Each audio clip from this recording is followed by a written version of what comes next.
dog was bleeding seriously, and what looked like internal organs were coming out. Judge Judy. You are about to enter the courtroom of Judge Judith Scheindlin. This is Judge Judy. Penny Compton is suing her neighbor, Randy Newman, and his ex-girlfriend, Melanie Russell, for vet bills due to a dog attack. Order. All rise.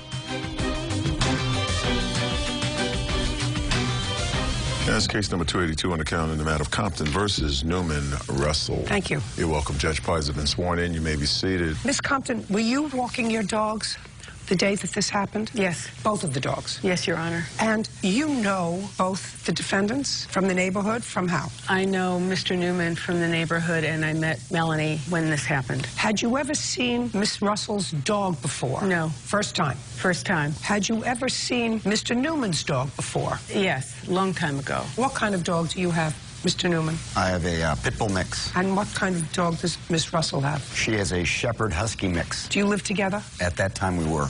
How long had you been living together? A few months. On what date did this incident happen with the dogs?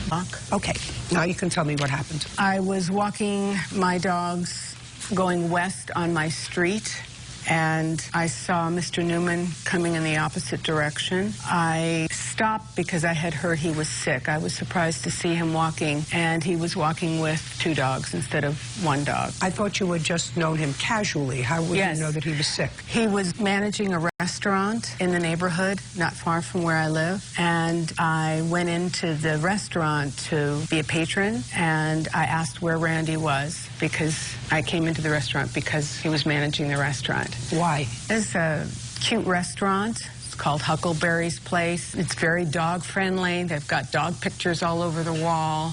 I later found out that the owners of the restaurant named their restaurant after their beloved dog. Did you know him before he was managing the restaurant? No, I didn't really know him. I've just seen him in the neighborhood. It's a very dog-friendly neighborhood, and everybody has dogs. Hello. You know, it's just neighborly, being neighborly, but I don't know. Had you been ill? That particular day, yes.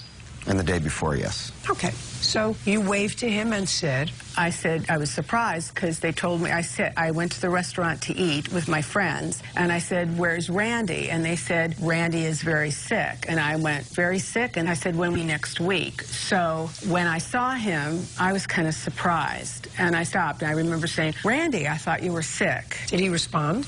I don't remember what he said. Something like, yeah, or something like that. And then, bam. Go ahead. And then what happened? And then this big dog ran across the street and grabbed my dog. Her dog? Yeah. Now, when he was walking the dogs were leashed. The dog that attacked my dog was on a leash, but I don't think it was being held tight at all. Okay. I don't know about the other dog. I don't recall. Now, Miss Russell's dog was the dog that attacked your dog. Yes. And that dog was on a leash, but got free from Mr. Newman? Yes. When you saw Miss Russell's dog, did you see the leash? I saw a loose leash, yes. And the dog was seriously injured. You went to the vet, and you want both Mr. Newman and Miss Russell, as the owner of the dog, to be responsible for the vet bills. Yes, ma'am. That's what the case is about. Yes, ma'am. Okay. Now, that looks as if you were walking in the middle of the street, not on the sidewalk. Is that correct? I was walking close to the sidewalk. But not on the sidewalk. I wasn't on. Can you tell me why? Well, there were some sprinklers, and I wanted to avoid the sprinklers on the sidewalk, so I went around. There was a car there, so I went around the car. I was very close to it. You want me to show you where? Yes. So, I was more close, maybe a couple feet here, and he was. Okay. That's where I was. But the reason that you avoided the street was because there was some sprinklers, and they didn't want to take the dogs through the sprinklers. Okay. Let's go back. Thank you. Now, when you went to the vet, from what I see, both Mr. Newman and Miss Russell came to the vet? They came after I ran up there. So, my dog was on the ground. The little one ran across. Maybe like 4 weeks ago or 5 weeks ago. Did you take your dog with you? Yeah, I'd actually taken my dog to my parents' house before then. Why? It's a small place and it's 2 big dogs. And after this happened, I just thought I would just take him to my parents' house right now. How long have you had the dog? I've had the dog for about 8 years. How old is the dog? It's about 9. So you got the dog as a rescue? Yes. Was your dog regularly walked with a muzzle? He's never walked with a muzzle. Never. Never. He has a leash that looks to some people like a muzzle. It's called a gentle leader. It goes around his mouth. Yeah, it's to keep him from pulling. But he can open his mouth. It goes around its mouth. Yeah. Well, that would confuse certainly a lay person like me. You have a leash, and then you have something that holds the mouth closed. His mouth can go open just... Well, evidently he pulled on the 18th of July. Now, where were you when Mr. Newman was walking the dogs? I was at work. Did Mr. Newman call you at work, or did he wait until you came home to tell you what happened? He called me. I want you to think very, very carefully and tell me what Mr. Newman said to you when he called you. From what I recall, he said there was an incident between... No, he wouldn't say it was an incident. Those weren't... Okay. Those aren't the words that he would have used. So I want you to think very carefully, and I want you to tell me what Mr. Newman said when he called you at work. He said that something happened between my dog and a neighbor's dog, and I needed to come to the vet. And what did you say? I said, okay. And I asked... Now, that's getting better. I asked what happened, and my dog...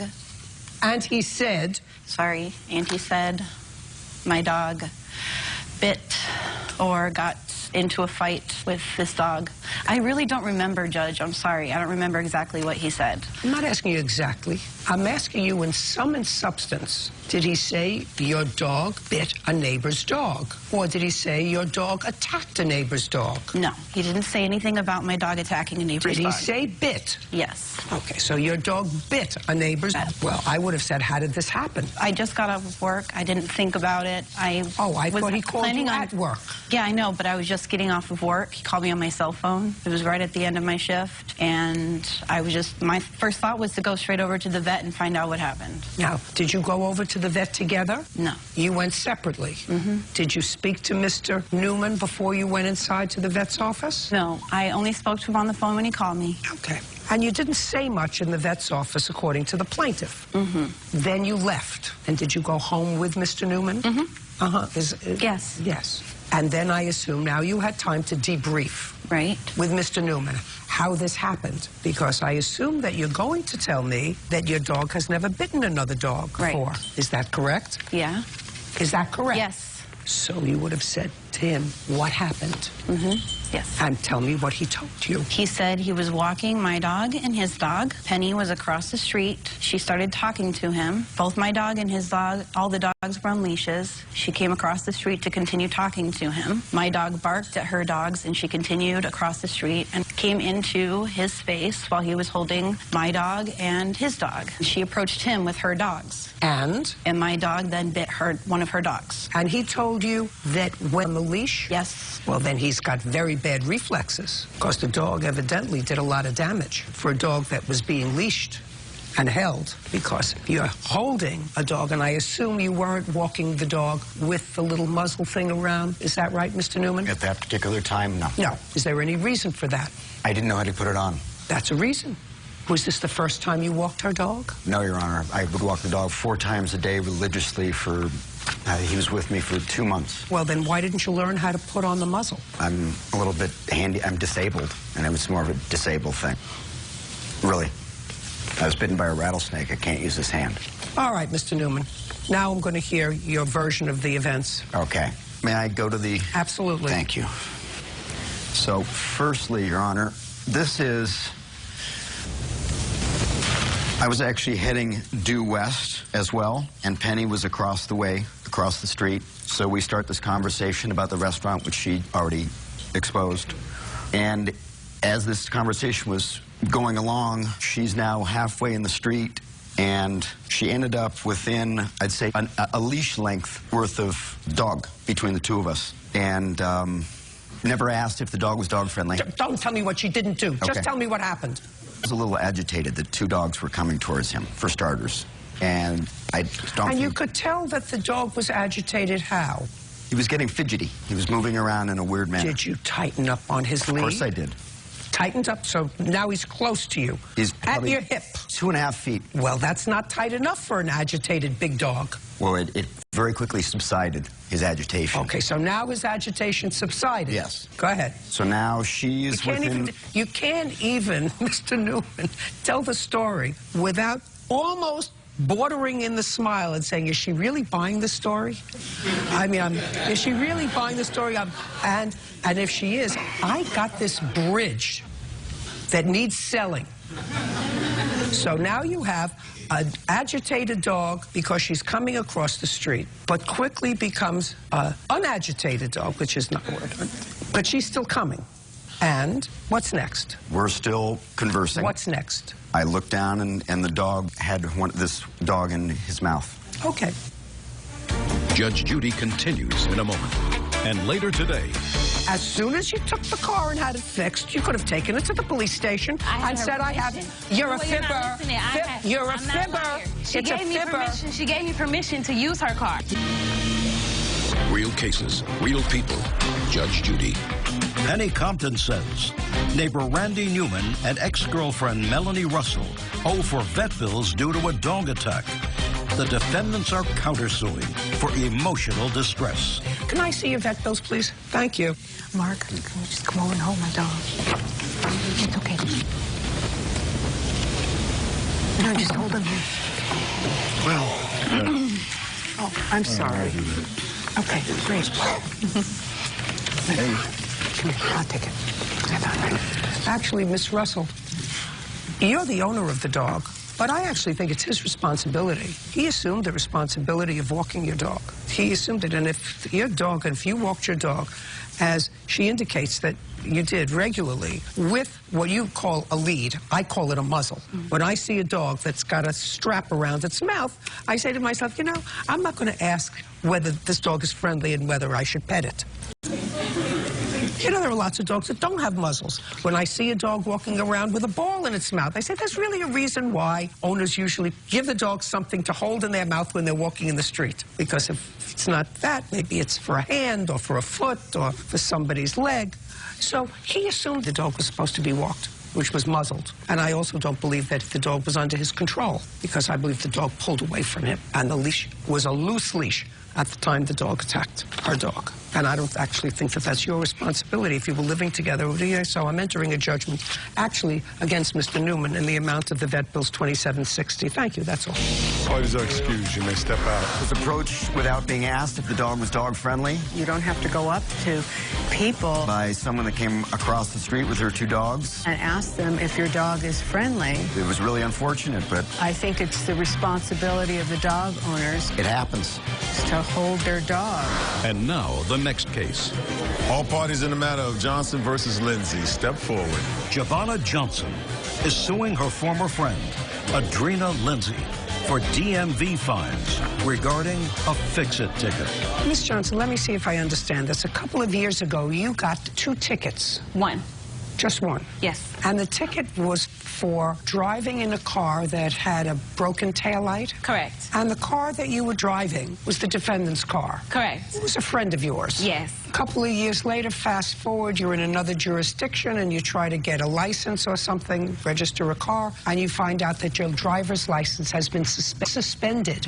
You have to pay the ticket. Correct. Plus the penalty. Correct. And you did pay it. Correct. And you got your license back. Correct. And now you want the defendant to reimburse you for the ticket that you got and didn't take care of. Correct. Judge Judy continues in a moment.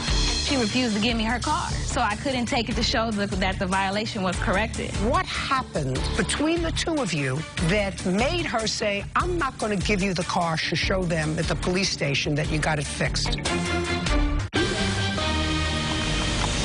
Real cases, real people. Judge Judy. Giovanna Johnson is suing her former friend, Adrena Lindsay, for DMV fines regarding a fix-it ticket. You want the defendant to reimburse you for the ticket that you got and didn't take care of. Correct. Why? Okay, I was driving her car. Right. The main reason why I drive her car is because I had a license and her license was suspended.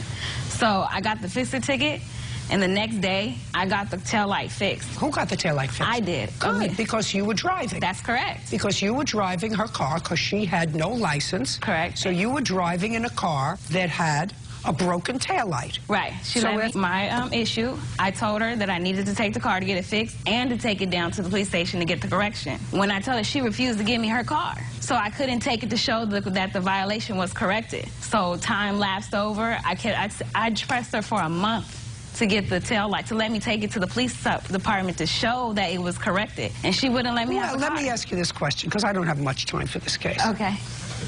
Let me ask you this question. Why would somebody that let you drive around her car, Yes. all of a sudden, because you got a fix-it ticket that you Yes. got fixed the next day, Yes. all of a sudden, what happened between the two of you that made her say, I'm not going to give you the car to show them at the police station that you got it fixed? I can't remember because it was a long time, but I think it was either registration or either insurance. She said that the car was going to get towed when I took it to the police department. But I told her they're not going to tow the car, because if they were going to tow the car, they would have towed the car when they pulled me over. She said her friend Sassy advised her not to let me take the car to show proof. The correction was already there. All I needed to do was take it to the police department and show them that I corrected it. When you went to get the car fixed, Yes. how much did you pay? It was free. It was a mutual friend of ours who fixed it. Miss Johnson, Yes. your ticket, you take care of it.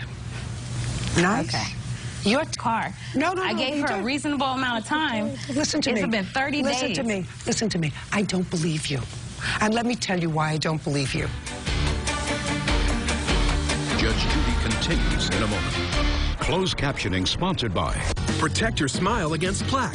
Act Advanced with Plaque Guard helps prevent plaque and gingivitis. Kills 99% of bacteria for a 12-hour shield of protection. Act Advanced. Abdominal pain, bloating? You may have IBS. Ask your doctor if new non-prescription IB Guard is right for you. IB Guard calms the angry gut. Available at CVS and Walgreens. Real cases, real people. Judge Judy. Have you been cheated? Go to judgejudy.com. Like us on Facebook and follow us on Twitter. Let me tell you why I don't believe you. Please tell me. Because you were driving it on a Monday. I'm making up the days. You were driving it on a Monday. You got a ticket. You took the car, according to you, on Tuesday and got it fixed. That's correct. On Tuesday, when you got it fixed, you could have taken it to the police station because you had the car. But it's her car. Just a second. You had the car. But it's her car. She had to go to work. No. You said, I took the car and had it fixed. As soon as you took the car and had it fixed, you could have taken. Goodbye. You're a fibber. You're a fibber. She gave me permission. She gave me permission to use her car. You're a fibber. She gave me. No, I'm not. You're a fibber. I have the proof to show everything. I even have the conversations that we have with each other where she acknowledged that. You're a fibber. I took the car. It's your ticket, your responsibility. No, I'm not like. That's it. Wait a minute, you're not. Case is over. Goodbye. I can't believe that. Parties are excused and they step out. Judge Judy continues in a moment. And on the next Judge Judy. They were shooting the fireworks off within 12 feet of my house. Then, did she return fire? Did you see Miss Anderson shooting off fireworks? She was in her backyard setting off fireworks. Judge Judy. She wouldn't let me use her car. Actually, the car is not registered, so I told her I don't feel comfortable with you driving the car. She said, you can't use my car. I don't want my car to get towed. So, and she said, oh, I have to go to the welfare office. I have to go. If I knew she was going to do that, I would have just took it without her permission. I would have just took it and got it all done that day. And that was my fault. I said, okay, that's fine. I didn't know she was going to do that. We were friends. How could I tell she was going to do that? Took it, came back. Now we're in this situation, so I learned my lesson. I'm still friends. I don't have a problem. She's not my friend, but I'm still her friend. It doesn't matter to me. Never again. No. We discussed privately about the things because he knew he was going to pass him. A boy hears his father's final wishes. He told me that all his possessions were mine. Tell me under what circumstances you went in to get the TV. I was Tommy's pastor for 6 years. He went in the apartment and took it. But did it become a free-for-all? He said, Mama, somebody's been in here taking my dad's thing. I said, well, go ahead and get you a few things. Judge Judy. You are about to enter the courtroom of Judge Judith Scheindlin. This is Judge Judy. Judy Smith and her 17-year-old son, Tommy Jones, are suing Pastor Michael Griffin and Tommy's aunt, Penny Jones Spencer, for stealing a television. The defendants are countersuing for property taken without permission and slander. Order. All rise.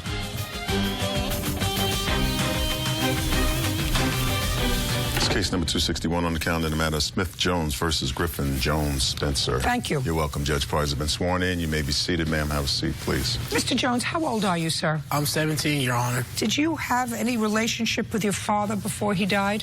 Yes, ma'am. I saw him about once or twice a week, come away from church. Miss Jones, how old was your son when you and his father separated? He was about 2. How long didn't you see him? We seen each other sometime once a month or so. When did he become ill?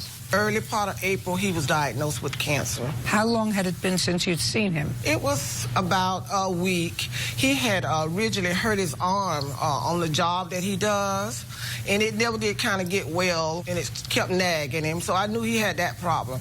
But things kind of progressed and got worse. He couldn't breathe, and so they took him in and did some tests, and they found out that he had terminal cancer, and he was in the hospital, and he called me to bring him there to the hospital. Okay. This case is about a television set, which you believe rightfully belongs to your son. Yes, ma'am. And Mr. Griffin says was given to him as a gift prior to your father's passing. And he has the TV now. Yes, ma'am. You are his sister. I'm his sister. And I don't know why you're joined as a witness. You don't have the television, do you? No, ma'am. You do? Yes, ma'am. Can you just tell me something about this television? Is it a unique piece of furniture or just a TV? 50-inch. Do you know when it was purchased? I know that he told me he had borrowed money from his 401k, in which he bought 2 televisions and he bought a living room set for his apartment. And when did he purchase those? I want to say it might have been 2014. Do you know when he purchased them? Yes, ma'am. The TV had been purchased about a month before. Before he was diagnosed? Yes, ma'am. And you're talking about the 50-inch TV? Yes, ma'am. Well, there were 2 TVs. Yes, ma'am. What size was the other TV? It was a 32-inch TV, Your Honor. Where is that? That currently is in my room. So you have that? Yes, ma'am. On what date did your father pass away? It was June 28, 2015. And when did you get the 32-inch television? I got a 32-inch TV about a month and a half before he died. So you went to his apartment before he died? Yes, ma'am. What else did you take from the apartment before he died? He also had a stereo, a turntable, a couple of speakers, a lot of DVDs. And what about the furniture? No, ma'am. I did not buy You that. didn't take that? No, ma'am. Okay. We donated the furniture after he passed away. Oh, okay. So the furniture was donated? Yes. I assume it's your claim that you took the TV, the stereo, and the other thing.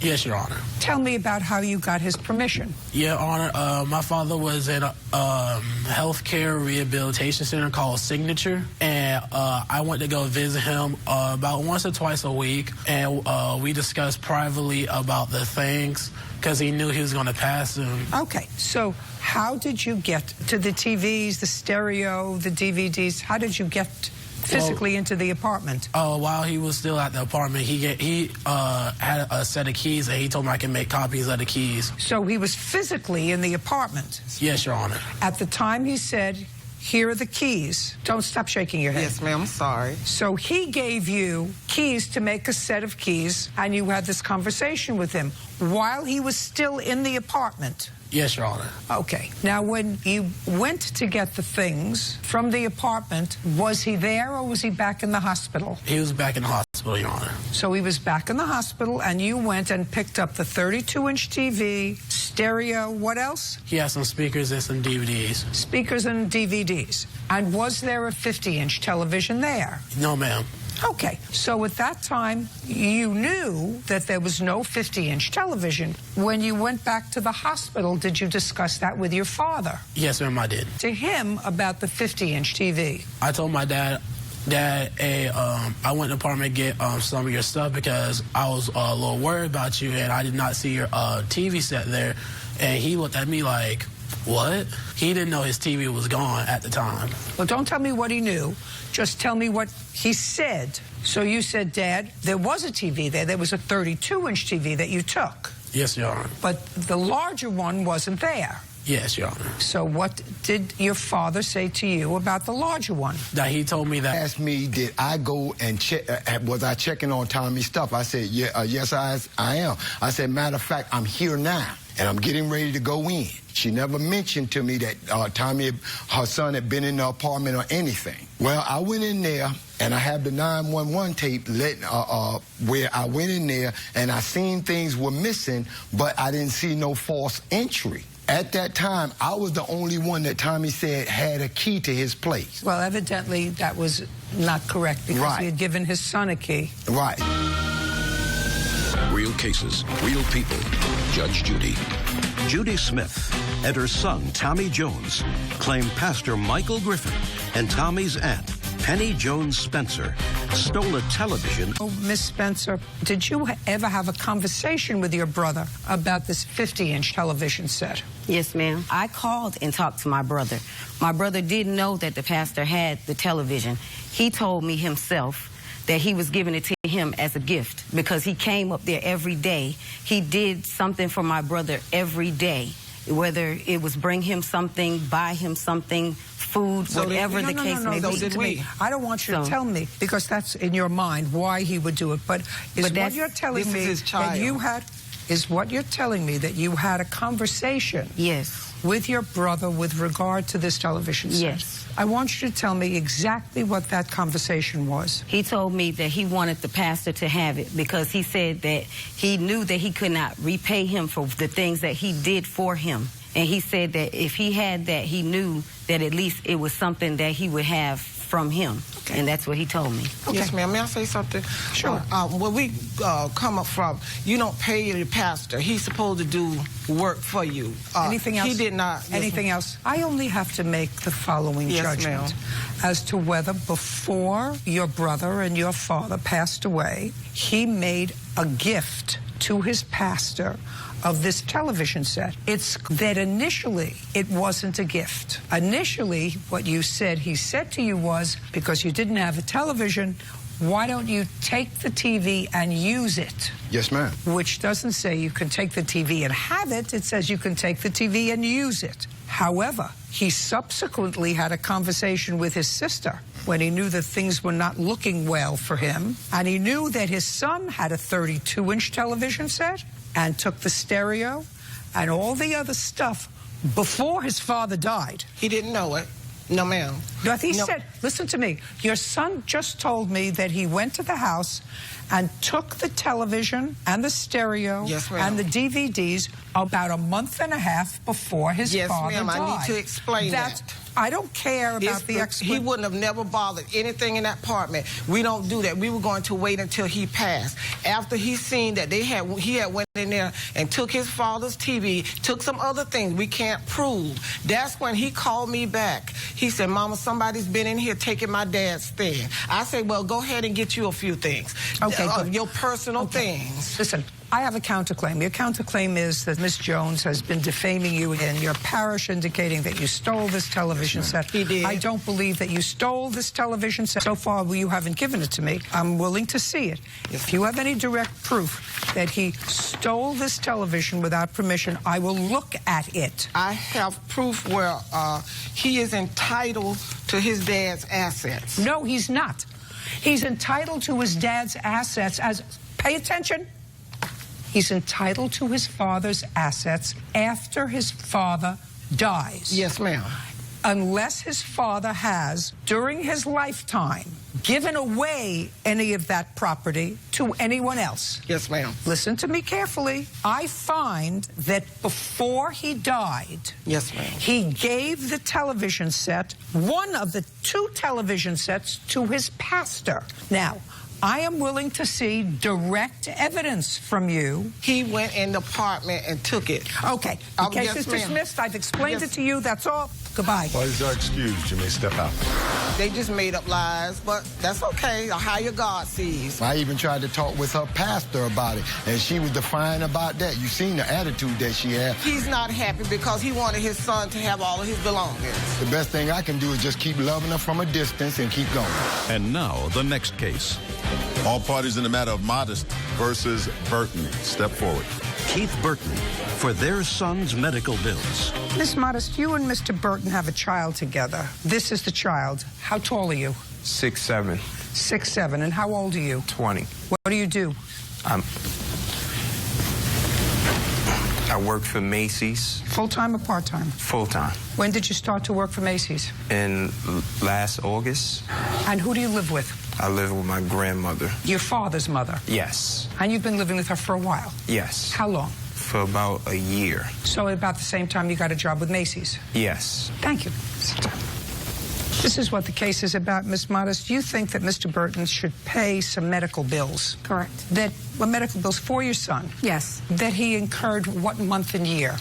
Starting in March of 2015. Okay, so we have a 20-year-old person who works full-time. I don't know whether he pays his grandmother any rent, do you? No. No. So he works full-time, saves his money. Under what theory do you think that Mr. Burton is responsible for any of your son's bills? Judge Judy continues in a moment. In what month did he go and live with his grandmother? In May of 2014. You continue to get child support from Mr. Burton up until January of 2015. Real cases, real people. Judge Judy. Shalise Modest says her son's father, Keith Burton, owes for their son's medical bills. Now, how much money did you send to Mr. Burton's mother for your son's support? Her and I had an agreement. No. I asked you a specific question. I said, how much money did you send to his mother? And I assume he was living with his paternal grandmother because the two of you weren't getting along. Yes. So my question is, how much money did you send each week or each month to his grandmother for his care? They would vary. I would send him clothing. No, not clothing. Cash. I didn't send her any cash. Zero. No. Now, he went to live with his grandmother over a year ago. And at that time, based upon what I read, Mr. Burton was under a child support order. Yes. In what month did he go and live with his grandmother? In May of 2014. You continue to get child support from Mr. Burton based upon what I read. Yes. Up until January of 2015. Yes. How much money did you collect altogether between May of 2014 and January to Burton? Probably $4,000. You can't do that. Well, those funds would be turned over to Najee directly, or his grandmother would say, No. I'm you sorry. can't tell me what his grandmother said. And in addition to not telling me what his grandmother said, if you weren't getting along with your son, yes, unless you tell me it's your fault that you weren't getting along with your son, which I doubt you're going to say to me. No, ma'am. Then why would you entrust a teenager that you weren't getting along with $4,000? Judge Judy continues in a moment. Closed captioning sponsored by... Are you in a family dispute? Go to judgejudy.com, like us on Facebook, and follow us on Twitter. Did you have an agreement with her to pay his medical bills? No, I did not, Your Honor. He did. Did you ask his mother to stop the child support order? On January 6, 2015, the order of child support was terminated. I understand that, but it wasn't terminated on the same day that you went in there. So when did you file a request to have it terminated? I filed it in October 2014. So October, November, and December, did you pay child support? Yes, I did. Use those. My son has medical bills from an ADD that I've always had to maintain. I'm telling you, we're not going back in history what you paid for when he was 10 and what his father did not. All I'm telling you is the day that he went to live with his paternal grandmother, the support money that you were getting from his father should have been sent to his paternal grandmother. That is what happened. I would send her money. She would tell me to send. Najee would ask for things, and I would turn the money over to him. I would pay his other expenses. Just a second. That's your job. You're his mother. And he's his father. That's what he did. He sent $4,000. What is your excuse? May step out. Judge Judy continues in a moment. And on the next Judge Judy. Her raging roommate was the final straw. She told me that she went to Hong Kong and freaked out. She said she thought the mafia was after her. She thinks your daughter is a kookaburra, and she doesn't want to live there. Judge Judy. At what point do we stop being parents? We never stop being parents when our children need our help. Always been there for my son since day one. Be responsible for your children. Their age shouldn't determine when you stop being a parent. Just because that's your child and of course you're a father, it has to come to a time when it stops. Desperate for cash. When you moved in with Miss Claiborne, how were you supporting yourself? I was just doing little jobs that, I came across at that time. Then a drastic act. You allege that you gave Mr. Wilson some money to make a tax payment for you. I did him 2 envelopes, and he knew exactly. Don't tell me what he knew. Did you go to the office and pay the taxes? They were closed. Judge Judy. You are about to enter the courtroom of Judge Judith Scheindlin. This is Judge Judy. Jency Claiborne is suing her former friend, Percy Wilson, for unpaid rent and utilities and for stealing her tax payment. Order. All rise.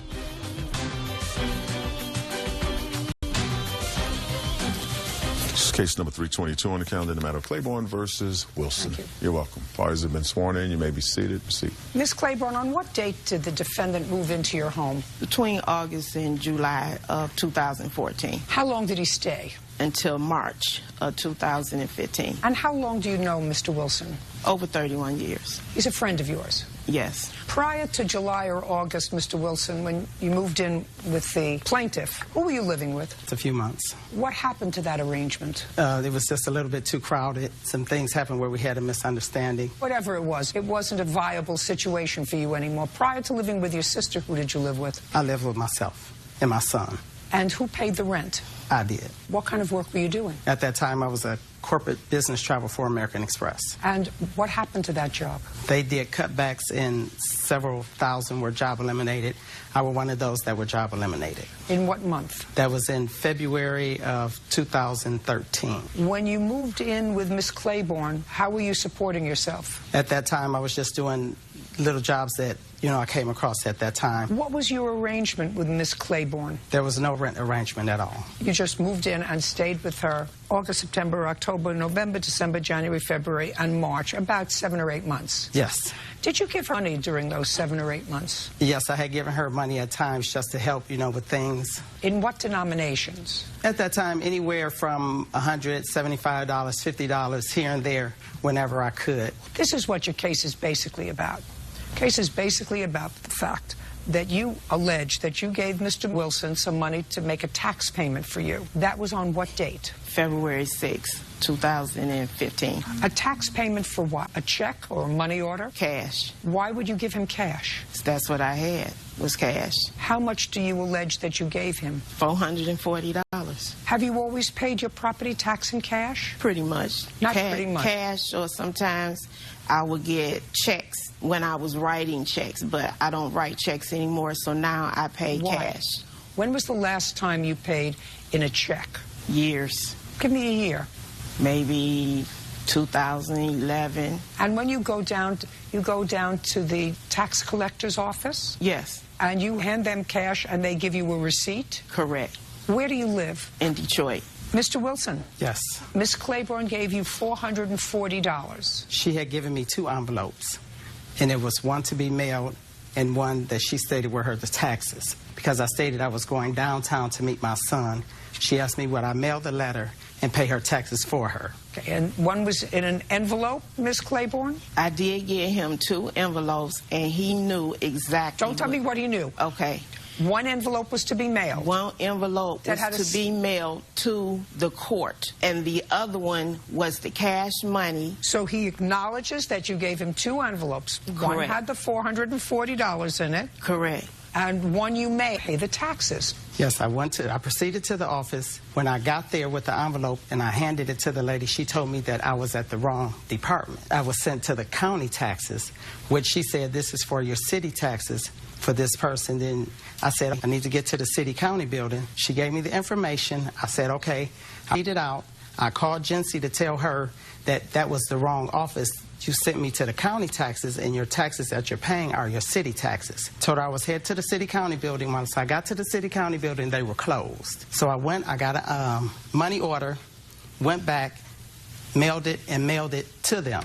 Okay, I'd like to see the stub for the $440. Of that, I do not have. Then you don't have anything. Do you have a letter indicating your taxes were not paid? Yes. I'd like to see it.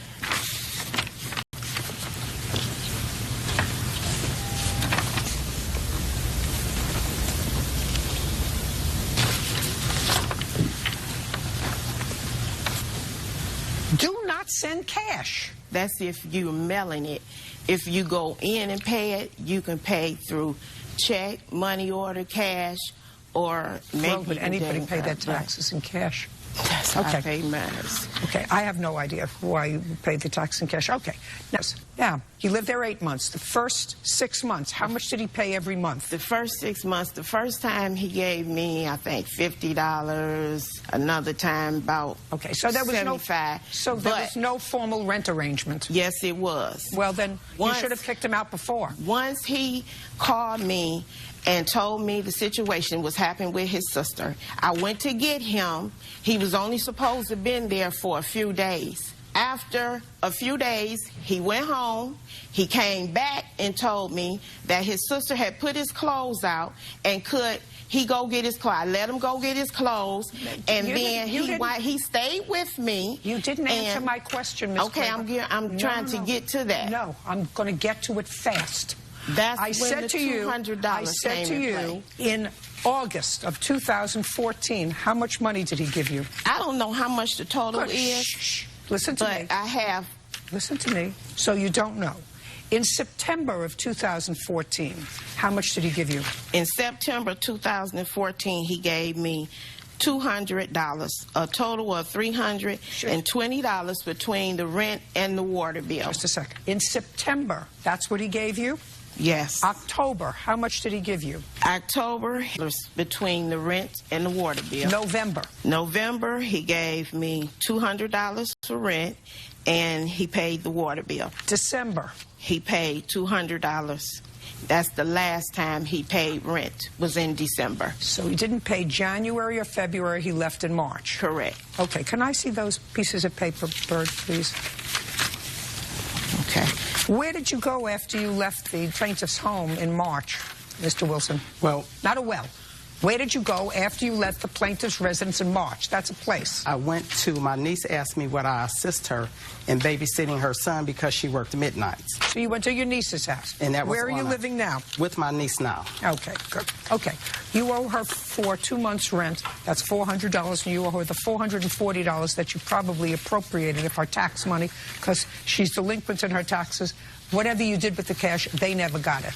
Now, you have some property that belongs to Mr. Wilson, Miss Claiborne? Look, yes. The answer is either yes or no. What yes. property do you have that belongs to him? He has clothes, pictures, and some boxes with papers. And when he called me, texted me, and I did get angry because he texted me and told me he had... I don't care. Did you tell her how much you were short? Yes, ma'am. Did she put the money in your hand? She gave me a check. And I want to know what she said when she gave you the check. Did she say, is this in return for drugs? Real cases, real people. Judge Judy. Jency Claiborne says, former friend Percy Wilson owes for rent, utilities, and stolen tax money. Percy is countersuing for the return of his belongings. Now, you have clothes, pictures, and several boxes. Yes. Other than the clothes, pictures, and several boxes, do you allege you have anything else at Miss Claiborne's home? Yes. What? I have a 24-inch TV. Just a second. 24-inch TV? Correct. And I have an 8-inch tablet. Okay. Do you have his 24-inch TV? No. What happened to it? He never had one. Do you have an 8-inch tablet? No. Did you ever have an 8-inch tablet of his? No. Okay. Within 5 days, sir, you are to pick up your clothes, pictures, and the several boxes. Judgment for the plaintiff in the amount of $840, and he will pick up the property that you have in your house within 5 days of today's date. Thank you very much. What about That's my all. water bill? That I took her money, I stole from her. We've been friends for over 31 years. I would never do that. Mr. Wilson is a liar. There will never ever be a friendship again. All family and friends, beware of him. And now, the next case. All parties in the matter of Gutierrez Perez versus Harvey. Step forward. Simonique Gutierrez and her mother, Eleanor Perez, are suing Simonique's ex-boyfriend, Timothy Harvey, for a loan, property damage, harassment, and violating a restraining order. Miss Gutierrez, this was your boyfriend for a while, is that right? Yes, ma'am. And your co-plaintiff is your mother. Your mother says that she made a loan to Mr. Harvey while he was living in her home with you, and you have a child, and he has a child. And that child was also, your child was living there, and was your child living there too? Yes, ma'am. How old is your child? Right now, you're 7. You have full custody of him? No, ma'am. Did you have then? I had 50-50.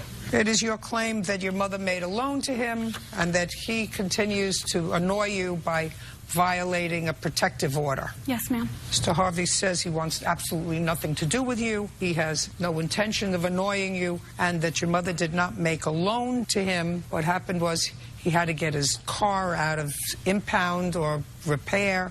He was short, he says, because you used to take his pain medication and give it to your mother. Is that your defense? Yes, ma'am. Okay. But you let her do that, right? Correct. Great. How much money did Miss Perez give you? It was $560. And when she gave it to you, did you need it? Yes, ma'am. How did she ascertain that you needed that money? Did you tell her, or did her daughter tell her? She offered it because I was going to get my No, medical. not offer. She had to know that you needed it first. Yeah, she knew I needed it. How did she know? Because my car got repossessed. Listen, Mr. Harvey, she had to know from you how much you were short. Her daughter knew how much I was short. Don't tell me what her daughter knew. Did you tell her how much you were short? Yes, ma'am. Did she put the money in your hand? She gave me a check. And I want to know what she said when she gave you the check. Did she say, is this in return for drugs? Is that what she said? Is that what you want me to believe? Huh? No. So you owe her $560. She just said it was a gift. No, she didn't. Judge Judy continues in a moment. Now, what's the nonsense about his violating a protective order? When did you get a protective order? In May. Why? Because he was abusive. On what date? I don't know the exact date, ma'am. Well, I would know the exact date that I was abused. And later today... Did you do any work for her? Yes. And she would pay you in cash for that? Well, she paid it up front, and she gave That's it. getting very convoluted to me, Miss Snowden. Right. Real cases, real people. Judge Judy. Simonique Gutierrez says her ex-boyfriend, Timothy Harvey, owes for a loan, property damage, harassment, and violating a restraining order. Timothy is countersuing for a loan, slander, and harassment. Okay. What do you do for a living, Miss Perez? I'm retired. What do you do for a living? I'm disabled. $560 is what you owe her. Do we understand each other? Yes, ma'am. Great. Now, what's the nonsense about his violating a protective order? When did you get a protective order? In May. Why? Because he was very abusive. I don't want to hear the long-term story. I want to know what precipitated you going to court and getting a protective order. Because he was abusive. On what date? I don't know the exact date, ma'am. Well, I would know the exact date that I was abused. Did you seek medical attention? No. Okay. So tell me why you went to get a protective order in May. He was stalking me, following me. You mean this is after he left? Yes. And after you got the protective order, tell me what he did to continue to annoy you. He went to my mother's house. When? On June 13th. What did you go to the house for? I never went to the house. I wasn't even in town. I was in Oroville visiting my wife. Okay. In the house, he was on the property when he wasn't supposed to be. Okay. He owes your mother $560. So we're finished with your case. Now, let us get to your case. The thrust of your case is you say that you made a loan to her for a plane ticket. She never paid you back. What was the date that you made a loan to her? It was on March 6, 2015. And on what date did her mother give you the $560? April 22nd. Tell me about the loan. She needed money to go visit her daughter in New York. And? I was getting money from SSI. And? I offered to give her a loan. Did you take money from him for a plane ticket? I did, but it was a gift. Tell me about the gift. I had to go see my daughter in New York, and we were together in a relationship, and he said, don't worry about it, I got it. Mr. Harvey, how long did you live with Miss Gutierrez and Miss Perez? About a year. How much rent did you pay each month? None. Forget it. You have 50% custody of your son. You lived with her for a year. In whose house? Miss Perez's house. You paid no rent. We're done.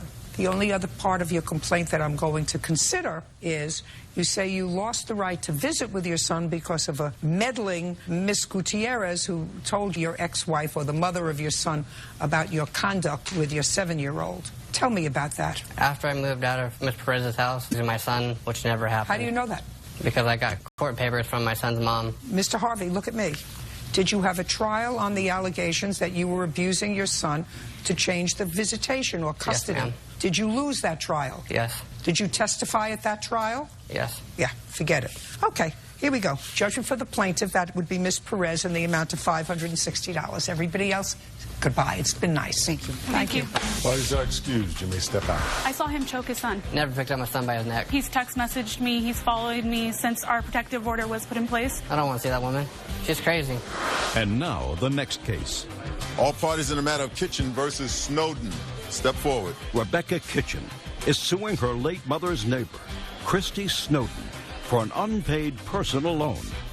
Christy claims the money was nothing more than a gift from a family friend. Miss Kitchen, it is your claim that Miss Snowden owed your mother some money at the time of her death. Yes, ma'am. Some $2,900 on an original $3,500 loan. Is that right? Correct. Miss Snowden said that there was never a loan. She did some work around your mother's home, and that's what the checks that were written to her were for. Is that right? Yes. On what date did your mother pass away? March 28th. How long had you been her neighbor? Since 2011. Had you ever met her daughter before? Yes. While her mother was alive, did you do any work for her? Yes. What kind of work? We would fix chairs for her, mow her lawn, helped her clean out the garage, helped her clean up some of her rooms. It was just little... When you say we, who is we? Well, my husband would help as well when I couldn't do it. And when you did that for her, during what period of time was that? It was from 2014. Until she passed away? Pretty much, yes. And she would pay you in cash for that? Well, she paid it up front, and then we would just work it off. And we would pay her back the money that she gave. That's getting very convoluted to me, Miss Snowden. Right. Judge Judy continues in a moment. Are you the victim of a scam? Go to judgejudy.com. Like us on Facebook and follow us on Twitter. Now, when did she give you checks? She gave me one check. For how much? $1,500. Is that the only money she gave you? That was the only check, yes. Is that right? No. She gave her $2,000 in cash to her husband also. Just 1 second. I need proof of that. I have a ledger that my mother kept. And most of the writing in here is Christy's and her husband's, and where they documented each. In that, it also shows Just that... a second. Whose handwriting is this? I believe the top part is Christy's and the bottom part is her husband's, and then there's her signature. And they noted anytime there was a payment or work done for her. Take a look.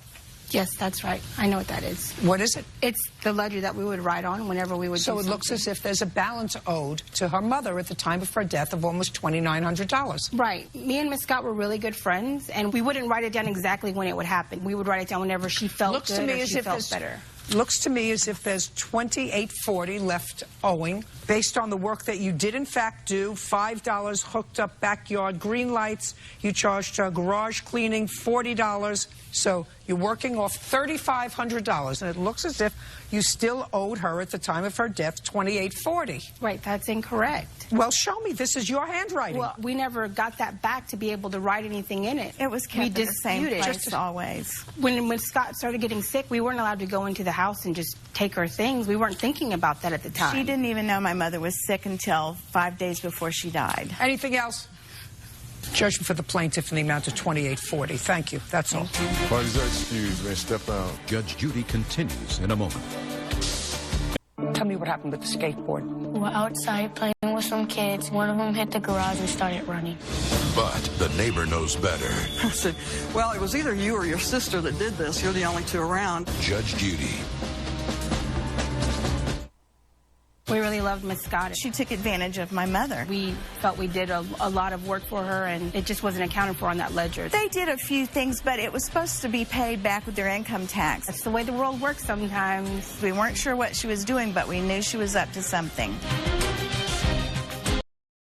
I came out and I saw substantial damage. Child's play turns destructive. Tell me what happened with the skateboard. We're outside playing with some kids. One of them hit the garage and started running. Have you seen them again? No. But the neighbor knows better. I said, well, it was either you or your sister that did this. You're the only two around. So I said, well, we've got to go talk to your mom. Judge Judy. You are about to enter the courtroom of Judge Judith Scheindlin. This is Judge Judy. Linda Blansett is suing her neighbor, Ashley Conway, for damage to her garage door caused by Ashley's 10-year-old son, Sian.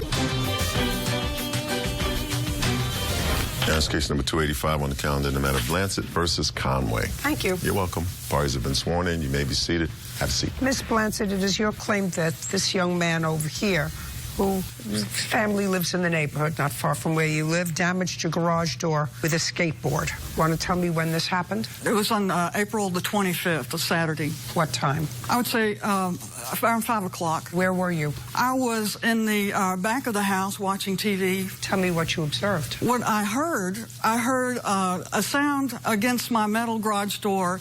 I thought, what was that? Well, maybe it's just a wind gust, and I looked to see if the wind was blowing in the back. And then I heard a really loud noise, and I thought, I've got to check that. And so I went right outside. As soon as I opened the door, I saw the little boy and his sister. And where were they? They were at the top of my driveway. May I approach? Yes. This is my house. I was in the back of it, and I went through the front door right here, but I saw them at the end of my driveway. Okay. And I saw them stop what they were doing and look shocked and surprised to see me. Well, they were at the end of your driveway. They were. I believe that I interrupted them. No, don't tell me. You saw them at the end of your driveway. Yeah. Okay. And then? You headed toward doing it again. And No. Don't tell me what you're surmising. Okay. You saw them at the end of your driveway. Yes. And then what happened? Well, when I came out and I went to the gate, and they started running off or moving off, looking worried.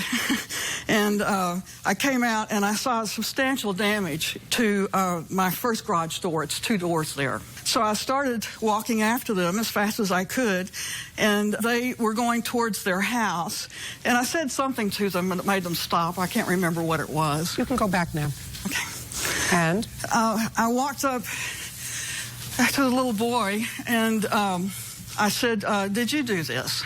And he said, no, I didn't. Did you do this? Is that what you said to him? Yeah, did you do that? And he said, no, I didn't. And I knew he had because of the skateboard. But anyway, I used an old teacher trick. I said, well, it was either you or your sister that did this. You're the only two around. And that's when he said that he did do it. What did he say? I said, did you do, he said, I did it. Okay. And I thought, well, this is a really nice little boy. And so I said, well, we've got to go talk to your mother. They haven't been in the neighborhood too long.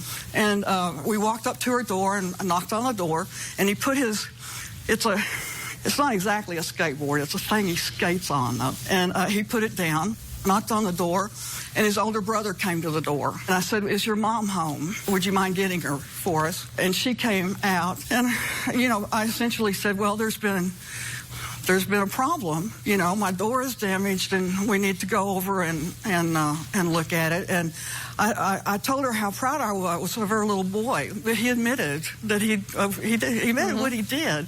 And I just thought that was a picture of this and not take a picture of the other one before it was resolved. Because I just took that one. Okay. Sorry. You had the other one fixed By whom? After she quit responding to me. Who did you have it fixed by? Wellborn Garage Doors. They did free estimates. Do you have a paid bill? I do, and I have 2 letters that I sent to Ms. Conway about those. Oh, so you only fixed one door for $100, is that right? That is correct. Yeah. Do you remember the Pez dispensers? Do they still make them? They currently make them, yes they do, and they're very popular. Your girlfriend of the man who created eBay. You're correct. Pierre Odemeyer. His now wife? Are they married? Correct. And they made a sizable contribution to the Pacific charity of eBay Pez dispensers that generated huge profits for the Make-A-Wish Foundation, which is one of our pediatric charities. I know that this is probably unimportant, but since the case is probably going to be very short, I'll tell you the story, how I know this inconsequential bit of information, that the creator of eBay's wife was a Pez collector. Judge Judy continues in a moment. You think of eBay now, all started over Pez dispensers because his wife was a collector of Pez dispensers, and he came up with this mechanism for her to barter Pez dispensers. Isn't that an interesting story? That is. All right, there's your bit of trivia for the day. Real cases, real people. Judge Judy. Phyllis Oric says Mike Fuel performed a substandard job silver plating Pez dispensers for a charity auction. Okay, probably 19 years ago, when this program had just started, there was a young man and his girlfriend, a young man who played a guitar, sitting behind us in the charter plane. And his girlfriend at the time was telling me that he was so excited because that Monday he was going to appear on the Today Show to do the first live eBay auction. Wow. And they tried to explain to me what eBay was. Well, being the Neanderthal that I am, it's very hard to figure out, for me to understand this. To me, if you wanted to buy a jacket, you went into the store, you tried on several jackets, and they said, no, that's going to be over soon. You're now going to be buying your things and renting cars and getting apartments and finding mates and everything else, all on the internet. Little did I know how right they were. And you know how it was like a minute ago, because you think of eBay now, half of my cases are about eBay, and here we go. All started over Pez dispensers because his wife was a collector of Pez dispensers, and she needed a way of getting to people who were also Pez collectors all over the country and all over the world. And he came up with this mechanism for her to barter Pez dispensers. Correct of eBay. Isn't that an interesting story? That is. All right, there's your bit of trivia for the day. Okay, so you hired him to metalize these things. This is his business, and your claim is that it didn't work out and you want your money back. Correct. Okay. Do you have a contract with him? I do not. I went online and filled out order forms for the 4 boxes of Pez that I sent to him. Okay. Can I see the order form that you filled out, please?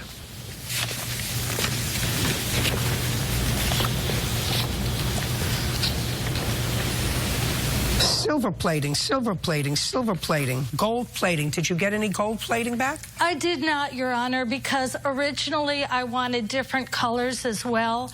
But after I mailed them, the defendant said that they don't do the gold plating and the additional colors would be an added fee. So I just merely got all silver plating. Okay, so what's the problem? They're all silver. Okay, if you look at the heart that's in front of you, it's all dull and grainy. Yes, the heart is dull and grainy.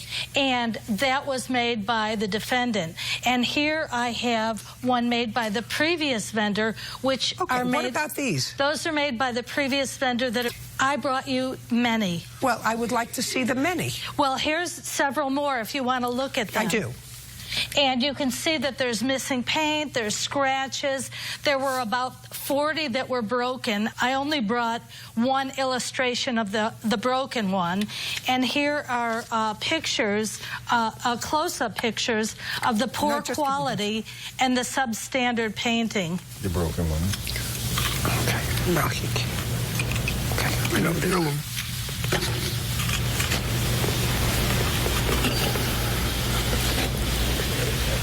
Who did this one?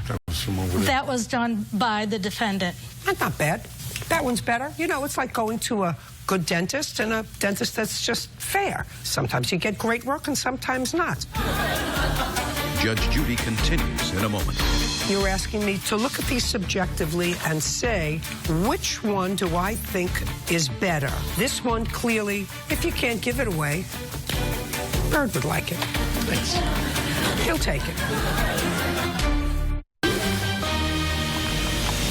Real cases, real people. Judge Judy. Phyllis Orrick says Mike Fuel performed a substandard job silver plating pet. The previous person that did this work, Your Honor, I utilized his services on many occasions. He was a reputable, well-established man in the Valley that had been in business probably 30, 40 years, and the defendant knows of his business and quality of work. What difference is that? Put the pictures down. Put the pictures down. Oh, I'm sorry. What I'm telling you is, I don't know how much you paid for all of these. How much did she pay for all of these? Total, $3,500. And how many did you do? 679. Did you return any to her broken? To my knowledge, no. How many were returned to you broken? Over 40, Your Honor. And when you're talking about broken, you're talking about this kind of broken? Yes. Did you send any to him broken? No, Your Honor. So you charged her $5 a piece, and you say 40 were broken. Yes. You know, she's complaining about some of the defects in some of them. Have you seen them? I have not. I can't get involved in that. She liked the work better from the old person. Next time she'll use the old person. The older person no longer is in business, Your Honor. Next time you'll use somebody else. The defendant doesn't even do the work himself. He subcontracts That's your problem. You found him. He never disclosed that he subcontracted the work to a vendor in Mexico because of the chemicals in the state of California. Listen to me. Show me in your contract where he's required to disclose that to you. Well, he never gave me a contract, and I didn't you didn't ask for one. Right. I take you at your word that 40 were broken. That's $200. And at least 70 to 80% are not usable. I cannot give them away. Well, then next time you won't use him. You're asking me to look at these subjectively and say, which one do I think is better? The shinier one, the one that doesn't have scratches on it. This one, clearly, if you can't give it away, Bird would like it. Thanks. He'll take it. Judge Judy continues in a moment. Closed captioning sponsored by. Want justice? Go to judgejudy.com. Like us on Facebook and follow us on Twitter. Okay, I would say that the work of the original person that you used was far superior. That's not an issue for a court. That's an issue for if you go to one builder and they build your house, and you go to another builder and they build the house for the same amount of money, and one house is better built. You can't say, I want my money back. Next time, the court to make subjective that, well, this is shinier and it looks more professional, therefore she gets all of her money back. Commerce doesn't work that way. But you ask to have something metallized, you don't have any specs written out in the formal contract, and you can't ask a court to go through 679 Pez dispensers and say, well, this one looks okay. This one looks shinier. Maybe she should get the $5 for this one. That's not the way courts work. However, I take you at your word that 40 came broken. Yes. Here's a copy of the canceled check that we issued a credit to her for the broken ones. Oh, did you? Yes. May I see that, please? Because there was a discrepancy in the number of Pez that he received and the number of Pez that I sent him. Well, it just so happens to be $200, which is exactly what I was going to do. Case is over. That's all. Excuse, you may step out. Judge Judy continues in a moment. And on the next Judge Judy. April, you received nothing. Nothing. We had the bed bugs in April. Did you pay May's rent? No, because she didn't take care of plumbing. Did you pay June's rent? No, we did not. So far, you're not being successful. Judge Judy. Quality was not substandard at all. Why didn't I send one over for a test? Don't do Pez dispensers. I'm going to have to start over. Glad it's over with.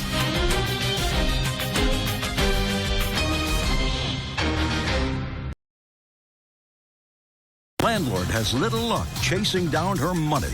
Now I'll see proof that you paid all of March's rent. We paid everything in cash, so. And she's getting more excuses than rent. So April, you received nothing? Nothing. Correct. We had the bed bugs in April. Did you pay May's rent? No, because she didn't take care of plumbing. We didn't have a hot shower. Did you pay June's rent? No, we did not. So far, you're not being successful. Judge Judy. You are about to enter the courtroom of Judge Judith Scheindlin. This is Judge Judy. Roberta Thompson is suing her former tenants, Brooke Hill and boyfriend Tajay Jones, for unpaid rent, a security deposit, and property damage. Order. All rise.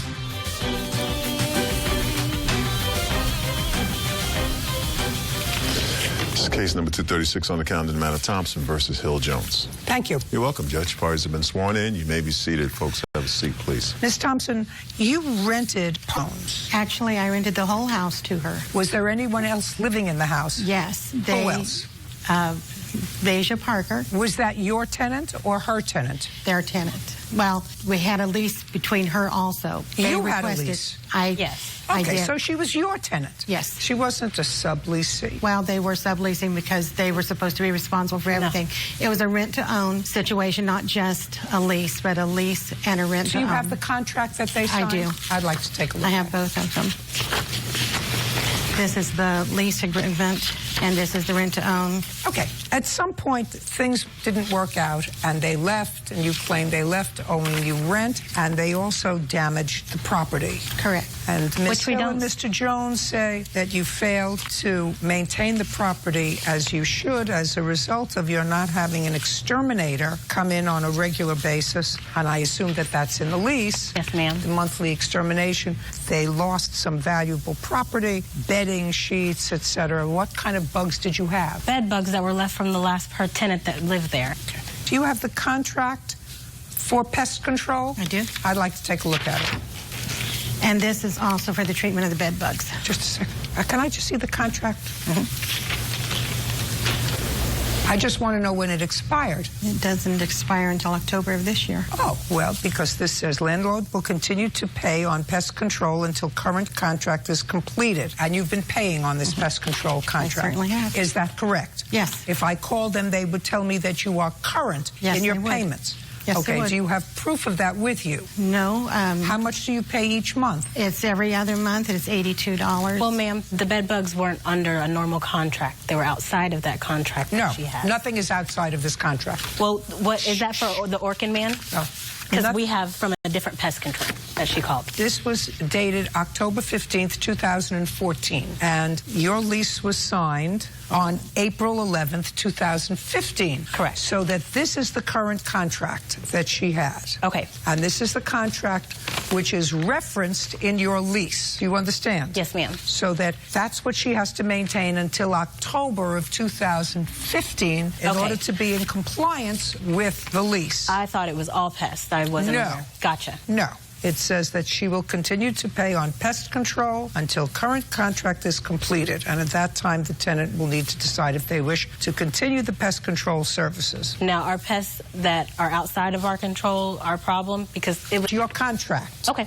In order to fulfill the terms of her contract, she has to pay this bill for Orkin to come in until October of 2015. Gotcha. So she's not in violation of the contract. Even when it takes her 2 months, a month and a half to do it. To do what? To take care of the bed bug problem. That's not her problem. So we would have to pay for She has a pest control service. You can get people to come in and take care of bed bug problem if you wish. I had to pay for it also. Just a second.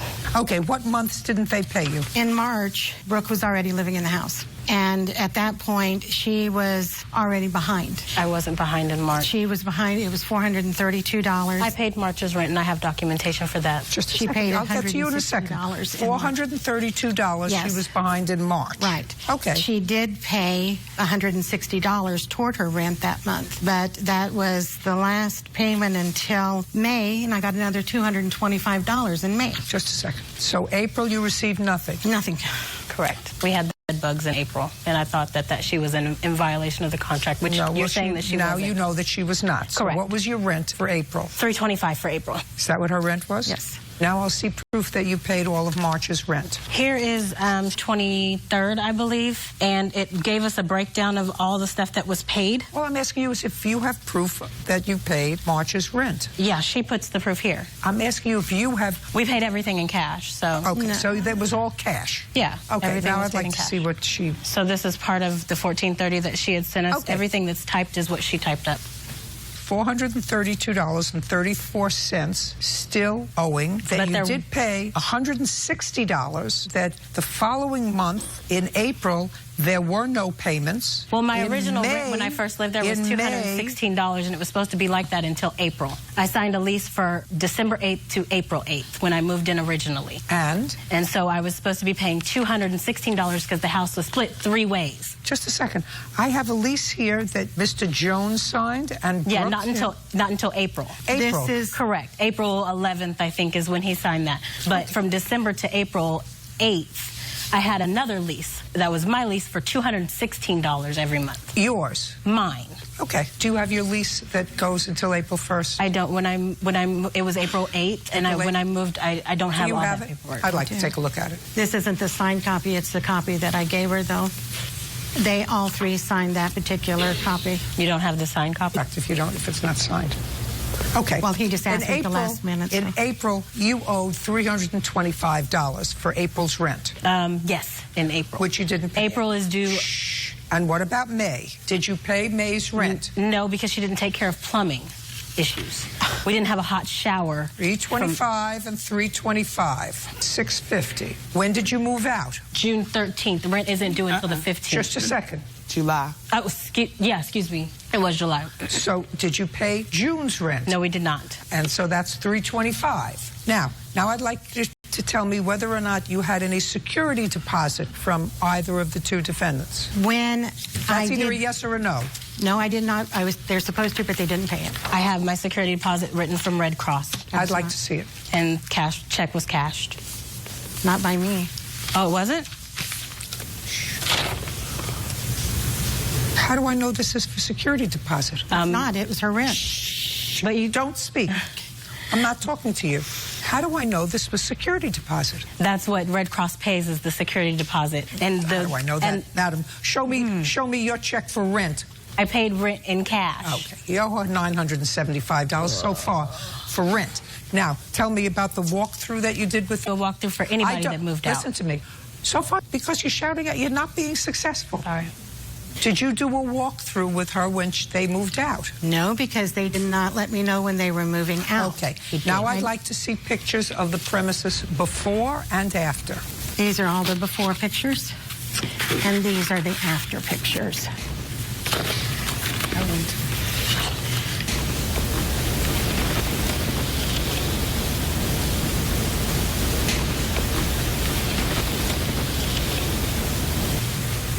How did these holes get in the walls? We're not the only people that live.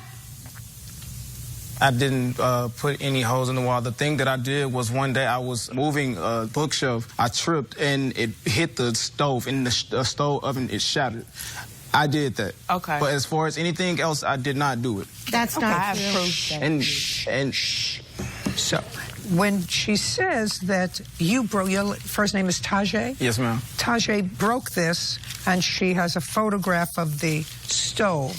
Yes, ma'am. That's okay. what I did. And you said you broke it in May or June and said you would fix it or pay for it. She suggested that we go through someone she knew. This cost like $50. And yes, I did tell her. I told her that I would, because my dad actually does. It broke. The front glass on of the stove. So the stove was still working. We could still use the stove. It was just the glass. Do you have a receipt for that? No, ma'am, because I haven't got it fixed yet. Well, I do have a replacement for it. I have purchased from a garage sale a replacement stove to go in there. Well, how much did you pay for a replacement stove? $250. Well, I'm not giving you $250 for a replacement stove. Well, I can't get that replaced because it's not. They don't make that particular one anymore. I checked. When was this stove put in? I put it in 2008. It's a convection oven, glass top on the smooth surface on the top. Which was damaged when we moved in. Okay. Now, did you live there? Yes.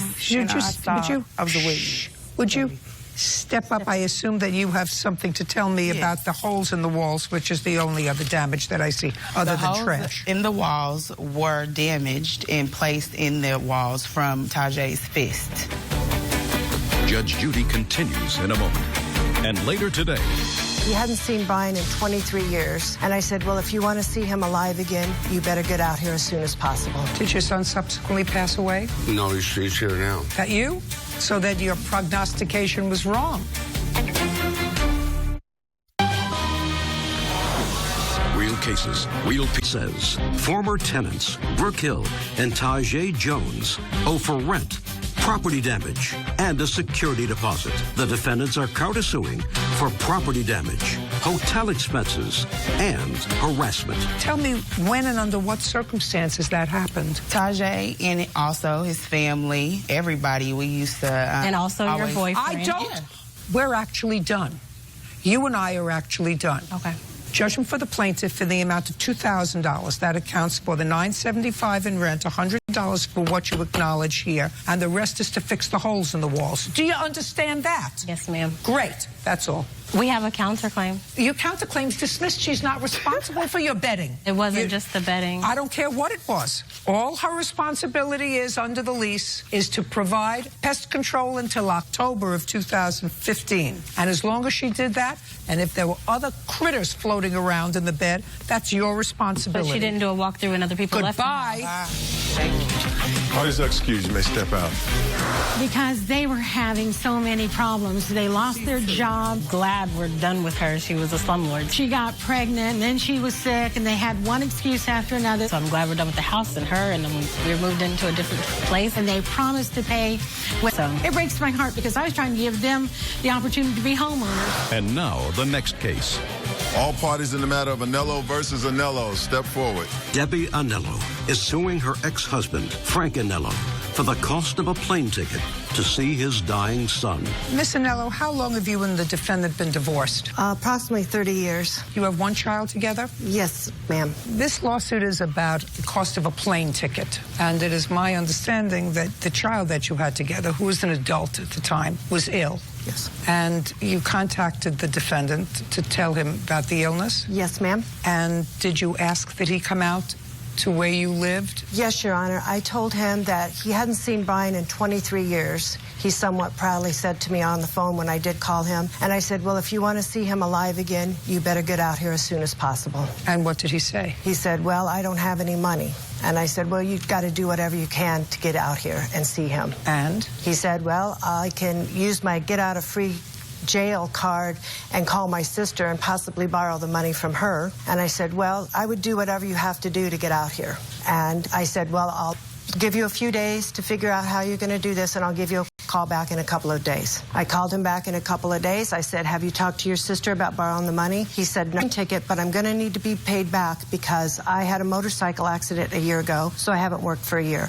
Money is tight for me as well. And he said, no problem. I may even be able to give you half when I get there because I'm working all 3 days this weekend. What kind of work does he do? He's a musician. Okay. Who do you live with, Mr. Anello? I live alone, Your Honor. How old are you?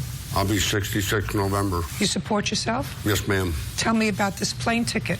You did go out to see your son? Yes, ma'am, I did. Who did you stay with? I stayed at the plaintiff's home. I had my own room, my own shower down the stairs. That was nice of her. Yes, ma'am, it was. Did your son subsequently pass away? No, he's here now.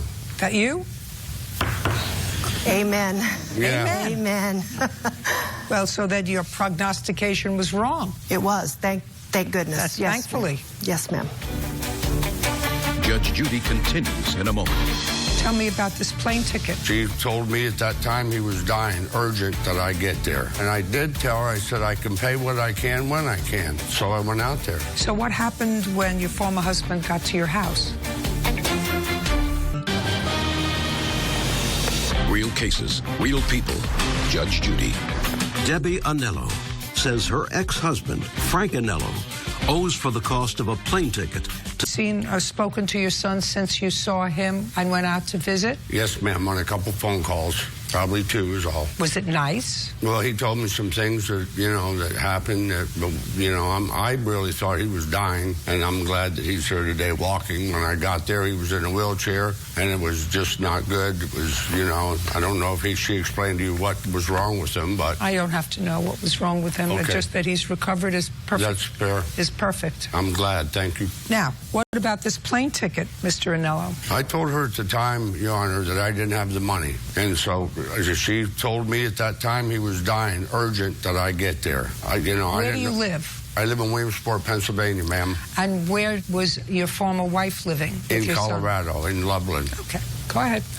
And at that time, I told her I didn't have the money, and then I did tell her, I said, I can pay what I can when I can, which was fair enough, I thought. So you can pay when you can? What I can when I could. Did you support your son when he was growing up? Yes, ma'am. Regularly? Yes, ma'am. Until he was 18 or 21? Well, I think when he was 14 is when we separated. I adopted him when he was 8 years old. So this was your son? Yes, ma'am. From prior relationship, prior marriage, but you raised him? Yes, ma'am. Yes, ma'am. So what happened when your former husband got to your house? Well, everything was good. As he said, I put him up. I have a basement bedroom, bathroom, family room down there. I cooked for him. I went 54 miles one way to go and pick him up at the airport in DIA, came back to Loveland, took him back down to the airport, came back to Loveland. When did you ask him for the money? This all happened in May of this year. When did you ask him for the money? Well, I just assumed that he was going to send money in the mail. Even as I dropped him off at the airport on his way home, he said, thanks for everything. I'll send money as soon as possible. At that point, do you remember I just thought, Mr. Anello saying that? I said I'd pay her what I could when I could. I said I'd pay her as soon as possible. The time is now, sir. The time is now. You used the plane ticket. You ate the steak. You're 66 years old. In my book, that's not old. And it's time for you to take care of your own responsibilities. Why should she take care of your responsibility? She didn't have to take a plane anywhere. I did pay her some. I have proof here. You did? Yes, ma'am. Great. Judge Judy continues in a moment. Closed captioning sponsored by. Are you in a family dispute? Go to judgejudy.com.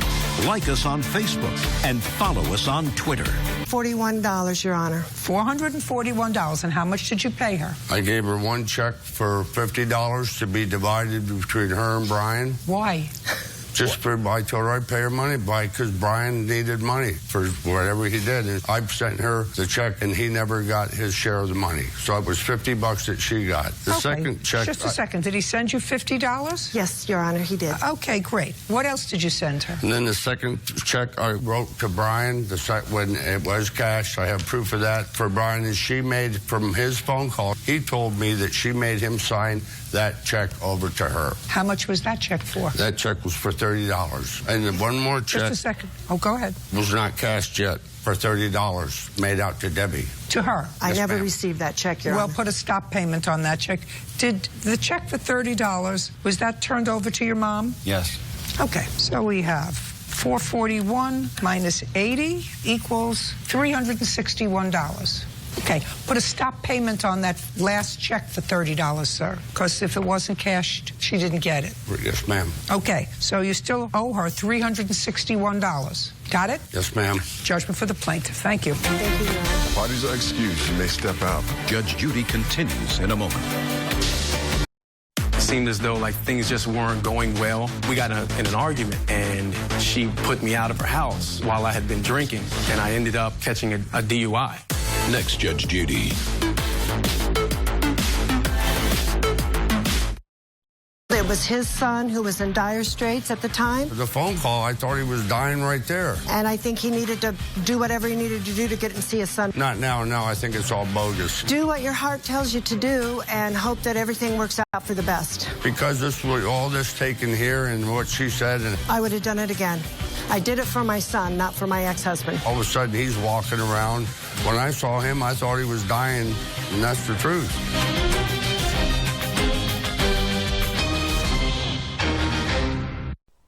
A family car sale falls flat. In whose name is it registered? My ex-brother-in-law. And you're his ex-brother-in-law. Within 6 weeks, he was supposed to have this vehicle paid off, and it never occurred. But he was hoping for divine intervention. Why didn't you finish paying for the car? Tony told me God told him to give me the car.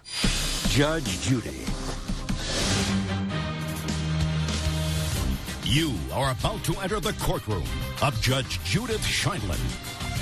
This is Judge... And his cousin, Johnny Mays, are suing HOA manager Lisa Lindsay and tow truck owner Benjamin White for an illegal tow, the value of a car, and harassment. Order. All rise.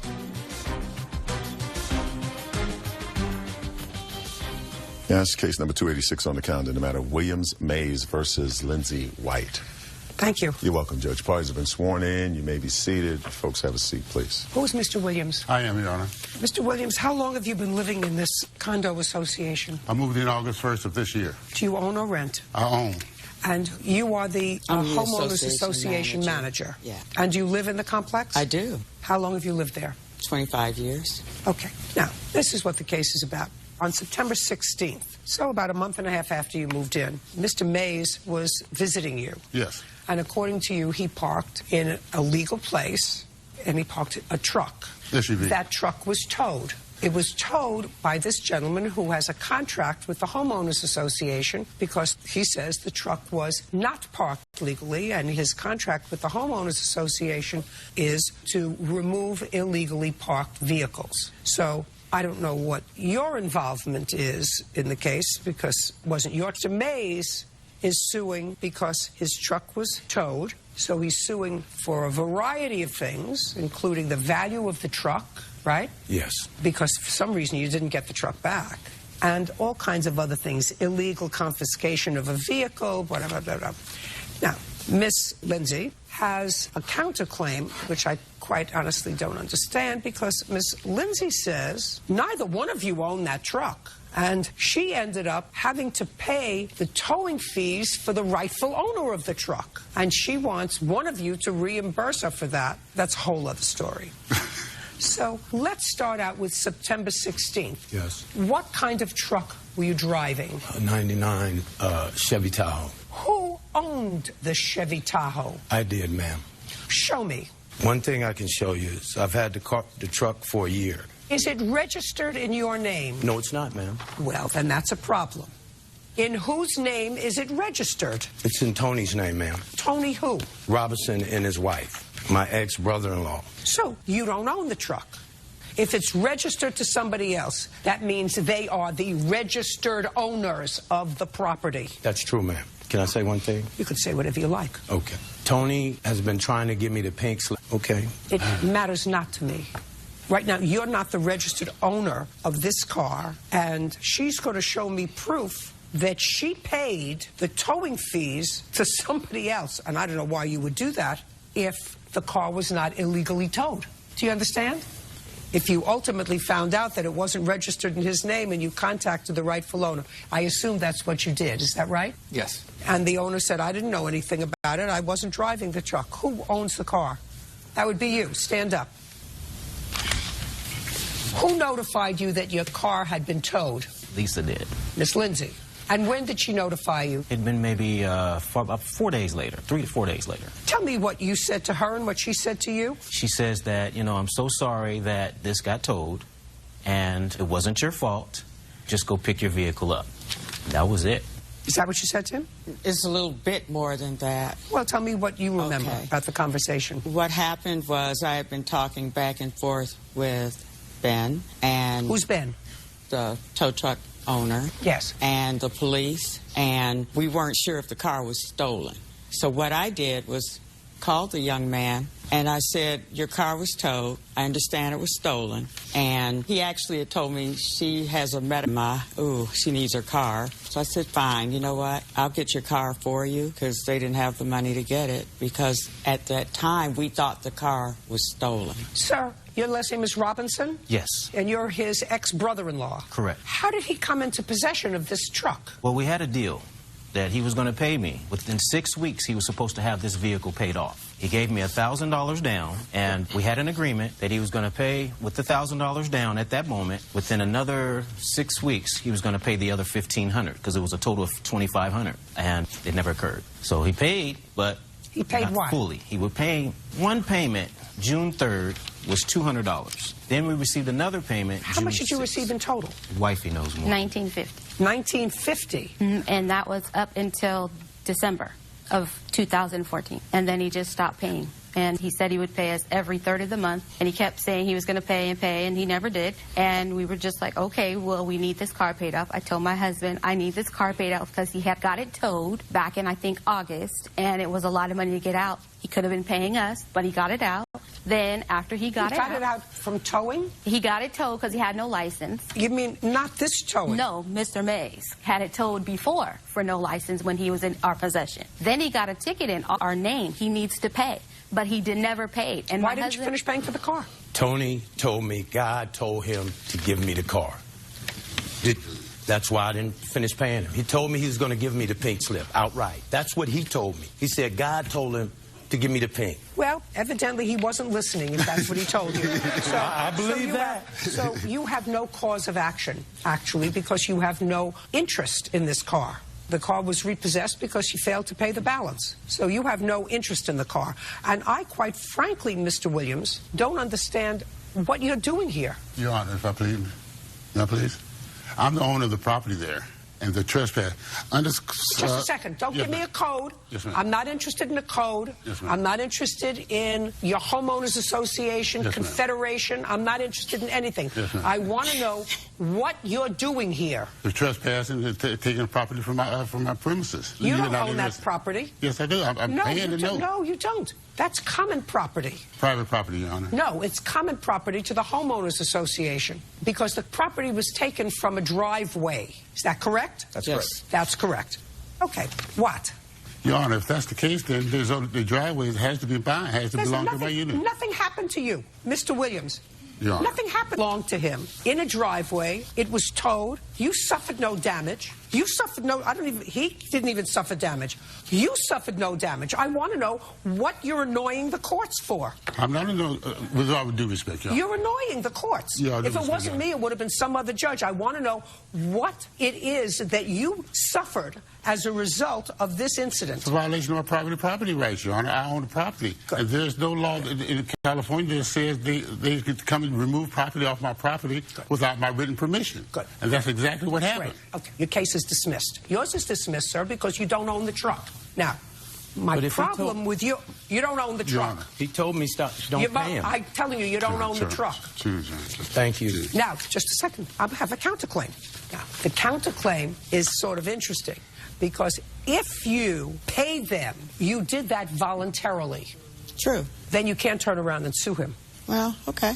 Do you understand? You paid him. If you paid voluntarily, you can't turn around and sue him. Can I say something? Absolutely. Okay. The only reason we are pursuing getting our money back is because the owner, as stated in the CC&Rs, is responsible for everything that goes on at their unit. You elected to pay them. Okay. In doing so, you actually, if they had the truck towed and he sued them, he said, I've paid for the truck, and they came here, I would have had to have made an adjudication as to whether the truck was fully paid, whether the remainder of the balance of the truck was forgiven, because he says God told him to make a gift of it.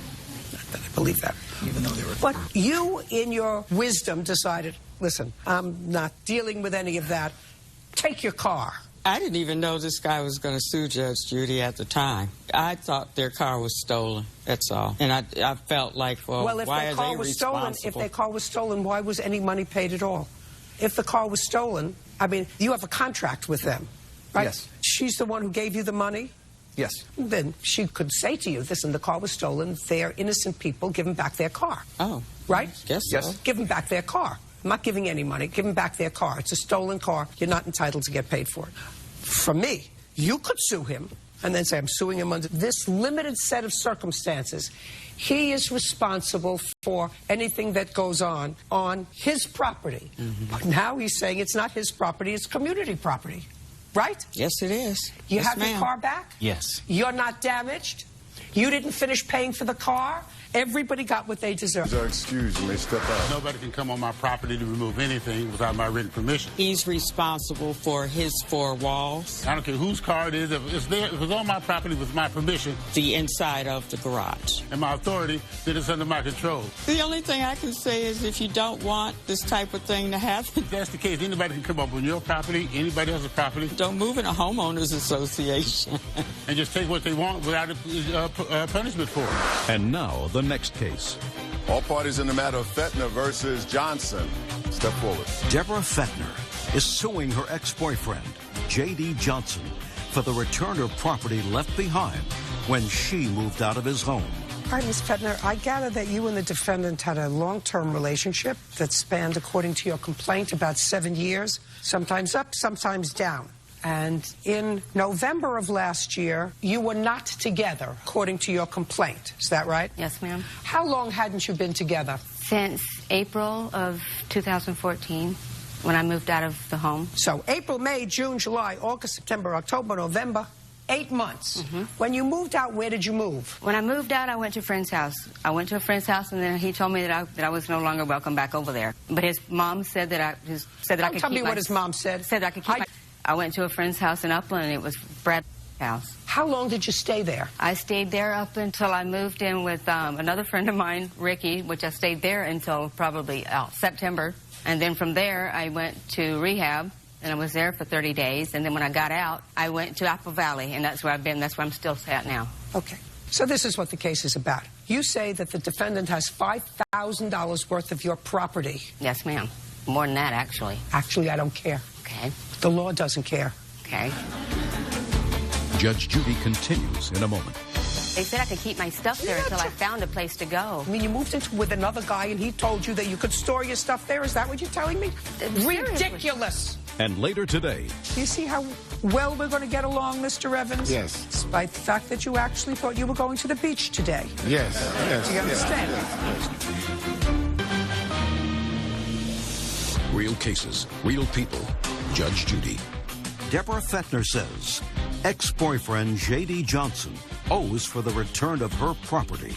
J.D. is countersuing for unpaid rent, late fees, and storage fees. Now, you moved out April of 2014. Yes. Did you stop paying rent? I wasn't living there anymore. Did you stop paying? Yes, of course. Rent? Because you found a place to go. Oh, don't be ridiculous. You mean you moved into with another guy, and he told you that you could keep your stuff and you could store your stuff there? Is that what you're telling me? What do you think? It's ridiculous.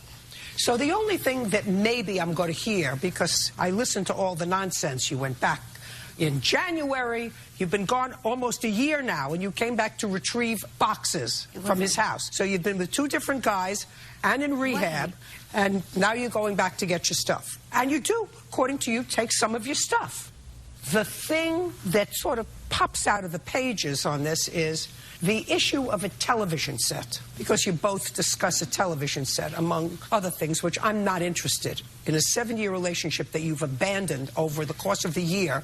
But he says the television was a gift to him. What kind of television was it, sir? It's a Sony flat screen LCD 54-inch, I think. When was it purchased? I would say late summer, early fall of 2011. Do you have a receipt for it? When was it purchased? It was purchased. I have all these bank statements that show it all. Just listen to me. I'm not interested in anything other than the TV. Okay, well, it's on here, so I just got to find out which one it was, because I didn't... I mean, there are things highlighted, but I didn't exactly mark it. TV. When was it? TV. Okay, I'm looking. Right here. Can I see it, please?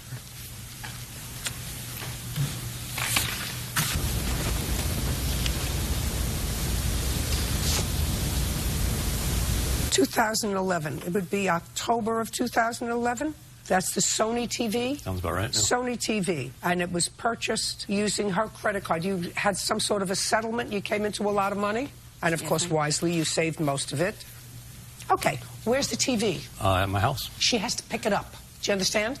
She's coming to get it within 5 days. Okay. Now I'm going to get to your counterclaim. Understood?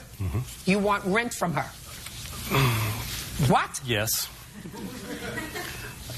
No. Judge Judy continues in a moment. And later today. Listen to me carefully. Did you understand every question that I asked you so far? When did you buy the barbecue? How much did you give him? You see how easy that is? Yes. Clear. Okay. Real cases, real people. Judge Judy. Deborah Fettner says ex-boyfriend J.D. Johnson owes for the return of her property. J.D. is countersuing storage fees. You wanted rent from her. You knew where she was. You knew she was in rehab. You knew the police were there. You could have served her a year ago, because you're talking about rent 2013, 2014, because you haven't lived together, right, in 2015. Correct. Correct? Correct. Goodbye. She's going to come pick up her television set within 5 days. That's it. What Case about the is rest of my done. stuff? That was not the only thing. The TV was not the only thing. Over. What about the rest of my You may step stuff? out. He's got a lot of my property and he won't give it back. You know, I don't know how to explain it. There's back rent. I tried to be understanding. I tried to be forgiving. But It wasn't stored for free. I mean, it's not like I abandoned it. We were in constant contact the whole time. enough is enough. I mean, like, I've seen him at least once a week. No, I could hardly say I took advantage. I did everything I could to Because he wants it, I guess. I don't know. One of them's a car, which he wants, and it's other stuff. be family. Nothing. I want my stuff. All of it. All of it. What stuff? And now, the next case.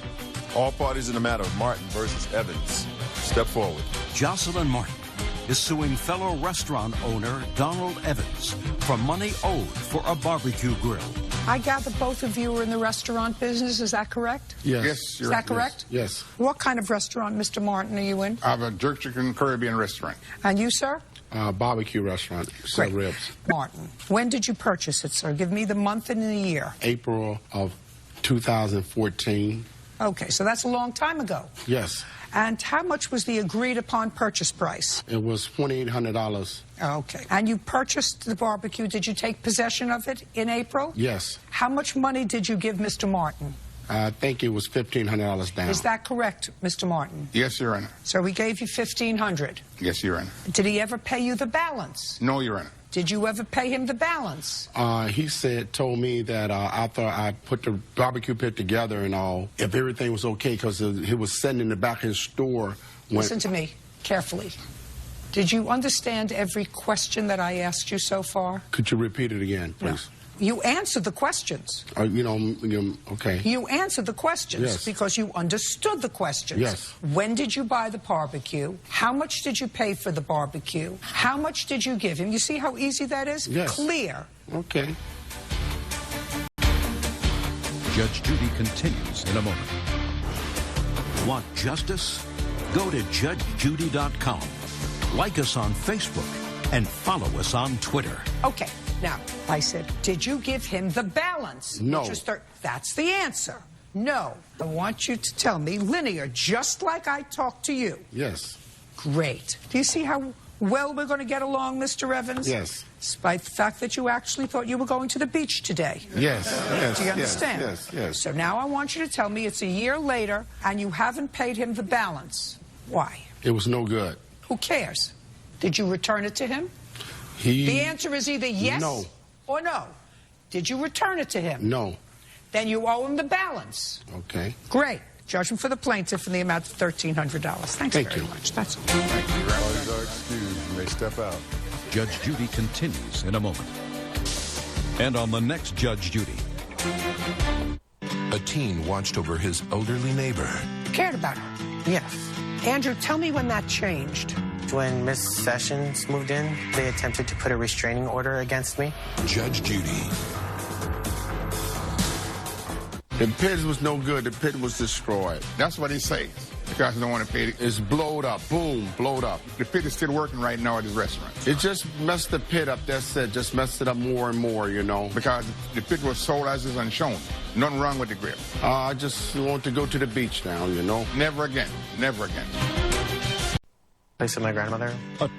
Yes. Andrew, tell me when that changed. That all changed when Miss Sessions moved in across the hall. So what's behind the animosity? They attempted to put a restraining order against me. To not go near her? Not near Miss Sessions either. Do you know why? No. Judge Judy. You are about to enter the courtroom of Judge Judith Scheindlin. This is Judge Judy. Maria Reyes and her friend Lorraine Session are suing their neighbor, Fatima Rossler, and her 16-year-old son, Andrew, for vandalism to their cars. Order. All rise.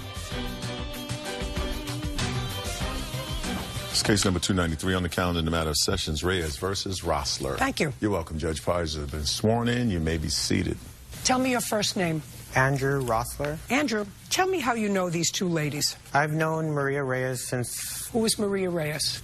I am. Since by the time I was probably born. She's basically kind of like took the place of my grandmother. And Miss Sessions? Miss Sessions is a neighbor from Maria and I guess a friend. Of hers? Of hers. Correct, Miss Reyes? Yes. And Andrew, you're 16? Yes. This is your mom. Maria? Yeah. You used to go to Miss Reyes' house all the time? I used to go to her house to help her clean, help her take up groceries, help her decorate, help her with stuff that she like generally needed help with. You did that because you cared for her? Because I cared for her. Did she pay you for that? She would like take me to go eat as paying me. But didn't give you money? No. So you did it because you cared about her? Yes. Andrew, tell me when that changed. That all changed when Miss Sessions moved in across the hall, and since then Maria's like been avoiding me, my mom, my brother, and it's different.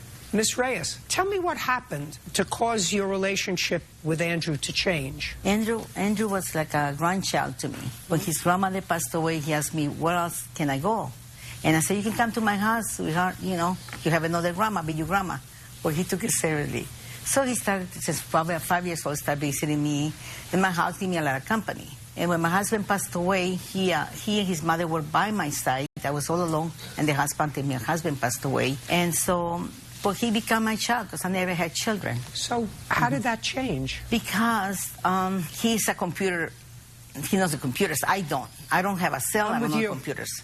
I'm with you. So my husband, we don't have a computer, but he says, buy a computer. I took him to Best Buy, and he says, I'll teach you how to run a computer. You can save food stamps, and me that I want to save money because I live in fixed income. I got the computer, and I used to listen to the oldies and classic music. And so he everything. taught you how to use it? He never did. He didn't? For his own benefit. Nope. So one day, I told, you know what, Lorraine, can you teach me the computer?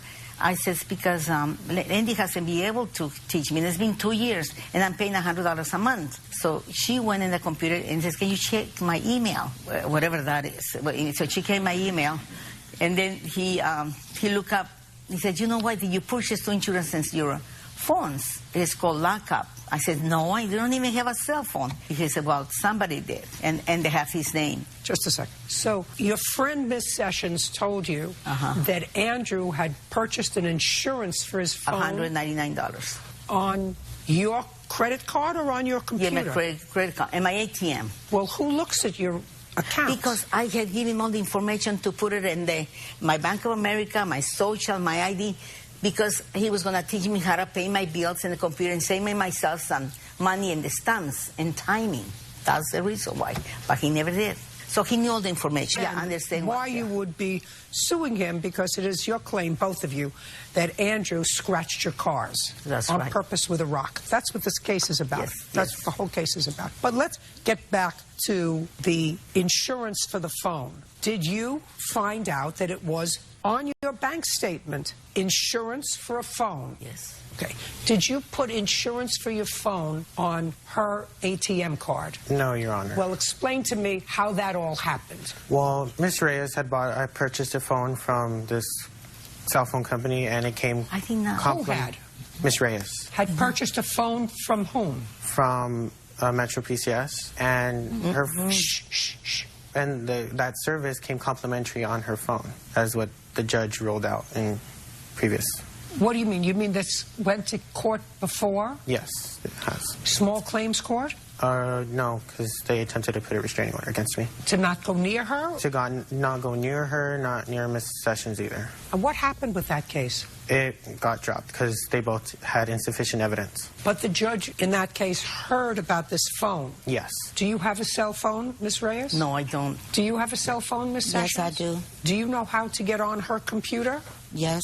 You have her password? No, typed it in. He wrote it out for her. He wrote it out for me, and she typed it in. Who types it in? She did.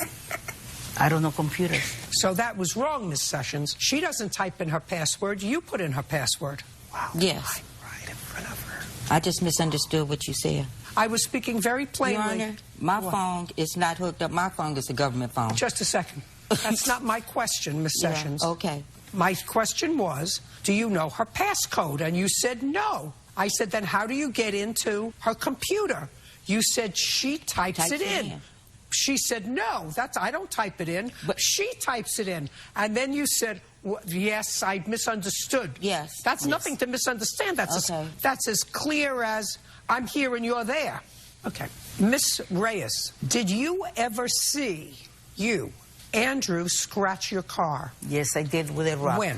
It was April the 10th, about 12:30, 1 o'clock in the morning, and he was leaning over like that, in the back of the trunk like this, and then they got in the other side, and they got in the side. And I was in the third floor, and I yelled because I was drinking some tea, and I yelled, Andy, are you scratching my car? She says, no, and she made another name, and he run.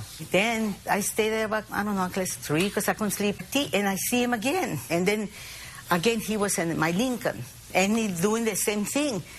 And with a rock. And since it stood in my mind that he says he was going to damage my car because if I did not let him in my house no more, which I told his mother 2 years previously, and the mother says, did you say that, Andy? And he says, no. And he says, Andy said that or you won't be welcome in my house. And he said, yes, I did, but I was only playing. He admitted it. Do you have pictures of the car? Yes, I do. I'd like to take a look at the pictures of the car. I can tell which one is which. All the cars are there.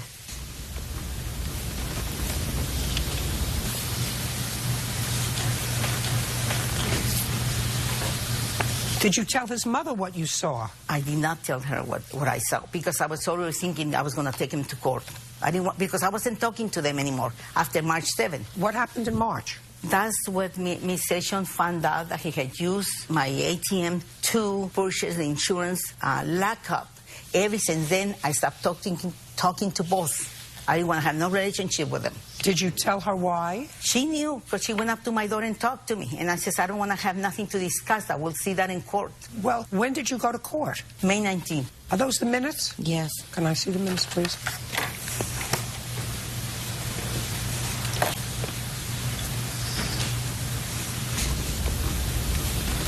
Okay. Now, Miss Sessions, you claimed that Andrew also damaged your car. When? On April 7th at 12:17 a.m. Do either one of you have police reports reporting this vandalism? No. Do you have a police report, Miss Reyes, reporting this vandalism? I didn't want him to have a record. I did not go to the police because then it will affect him in the future for a job or anything like that. Yeah, well, she doesn't have the same kind of history with him. Why didn't you call the police? I didn't call the police that morning because she told me that his brother was always in trouble. So I didn't know, was he the only one downstairs? Or was it him, his brother, and some more people? So that morning, I knocked on her door, and I said, come on, let's go to the police. She talked me out of it. But then the next day, I went to the police, and the police refused to take a report. They told me to get a restraining order. You said something that was interesting a moment ago. You said, I didn't know whether it was just him or him and his brother and maybe some other of their friends. Outside my door. Well, I want to know what you saw on April 7th. I looked out my bedroom window, and I saw him leaning down by my car. And so I watched him for a minute, then I yelled to him. I said, Andy, you're scratching my car. Get away from my car. And he didn't. That's not what you said in the complaint. You said he called you a nosy bitch. Judge Judy continues in a moment. How old is your other son, Miss Rossler? 22. Where does he live? He lives with me. What does he do? He is currently a... shouldn't have to think. Miss Rossler. And later today. Where are you living now? I live at my grandmother's. Your maternal grandmother or your paternal grandmother? Paternal. Your mother? No, ma'am. Stay in My school. ex-mother-in-law. Stay in school. If you don't know the difference between maternal and paternal, you're supposed to stay in school. Real cases, real people. Judge Judy. Maria Reyes and Lorraine Session claim 16-year-old neighbor Andrew Rossler vandalized their cars by scratching them with rocks. The defendants are countersuing for false restraining order and harassment. Okay. May I please see your car? Yes. How old is your other son, Miss Rossler? 22. Where does he live? He lives with me. What does he do? He is currently a... shouldn't have to think. Miss Rossler, what does your 22-year-old son do? He's a painter.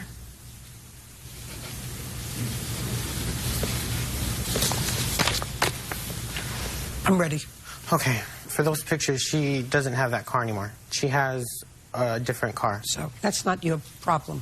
No, your problem was April 10th and April 7th. April 7th, I was nowhere near her car. Where were you? At home, asleep. How far are you from where Miss Sessions lives? Is your home from where Miss It's Sessions... about, I guess I could say a good 20, 30 feet. Judgment for the plaintiffs and the amount as requested, $1,200. The judge who heard the case was very smart when he said to you, whatever it is, it's over. Stay away from them. I did. That's all. Where's our excuse? You may step out. I did not damage their cars. She's a wonderful judge, and I was pleased. I've known Maria Reyes since I was young. I loved her like a grandma. It's heartbreaking because I love the child, and I cannot stop loving them, even though they hurt me, but I better stay away. And now, the next case. All parties in the matter of Sadler versus Sadler. Step forward. Tyler Sadler says his father, Joshua Sadler, misappropriated an insurance check. Joshua is countersuing for unpaid rent and the cost of a plane ticket to return home from rehab. Mr. Sadler, this is your father. Your claim is relative out of pocket for some medication that you needed, $680. Yes. Then you discovered that the medication was covered by insurance, and the insurance company issued a check for the $680. Yeah, they issued 3 checks. It was divided up. In total, $680. Yes. And those checks were sent to your father's house? Yes, they send it to the account holder's name. So your father is the one who insures you? Yes, he put me on. How old are you? 21. And when those checks came in, your father took the money. Yes. So you're suing him for $680. Yes. That's what your lawsuit's about. And, Mr. Sadler, you have a counterclaim for rent and for a plane ticket. I'll get into that in a moment. But you acknowledge that you took these checks and cashed them. Yes, ma'am. I'd like you to tell me, what's your defense? My defense is, we've had the discussion many times. He lived with me since my ex-wife and I split up. Which was when? 2011. He remained with me. It's always been a discussion that he needs to step up and pay rent. It's tough to swing a house on my own. So I told him $100 a week. That includes the food. It was a daily discussion. I was after him to get a job, get out there and work. So finally I had enough. In a couple months before January, I need to start paying rent. I house to live. So from January to May of 2015 is what I'm charging him for rent. I'm asking about the $680 that you appropriated from the drug reimbursement that he paid for out of pocket. He didn't take the money from you. Yes, Your Honor. I received 2 checks. Just a second. He didn't take the money from you when he purchased the medication. Correct, to my knowledge. Okay. Were you working? At that time, I was working. I worked with my brother part-time. Where'd you get the $680 from to buy the medication? It was over every period of month. It was like twice a month for the beginning of the year. Listen to me. I asked you a question. I'm going to get an answer. Judge Judy continues in a moment. My oldest son did pay rent. As soon as he turned 18, he knew. Never encouraged him at 18 instead of starting to pay rent to go to school. He was done with school. After he's done with high school, he started paying rent. I'm talking about after high school, so you would know the difference between maternal and paternal. Real cases, real people. Judge Judy. Tyler Sadler says his father, Joshua Sadler, misappropriated an insurance check. Joshua is countersuing for unpaid rent and the cost of a plane ticket to return $680 from. Work. With whom? My brother. What kind of work? Mechanic and a welder. Does he pay you in check or cash? Cash and check. Does he pay you in check or cash? Cash. Where are you living now? I live at my grandmother's. Your maternal grandmother or your paternal grandmother? Paternal. Your mother? No, ma'am. Stay in My school. ex-mother-in-law. Stay in school. If you don't know the difference between maternal and paternal, you're supposed to stay in school. Mr. Sadler. Yes, Your Honor. You can't appropriate the $680. I don't know where he got the $680 from. I can see where he's a bit irresponsible. He's also 21 years old. Yes. And in 2011, he was 17 years old. All right, so you could hardly expect him at 17 in today's culture to start paying you $100 a week in rent and be disappointed that when he was 17 and 18 and 19 years old, he didn't pay you for rent and food. You are, after all, his father. Right? Yes.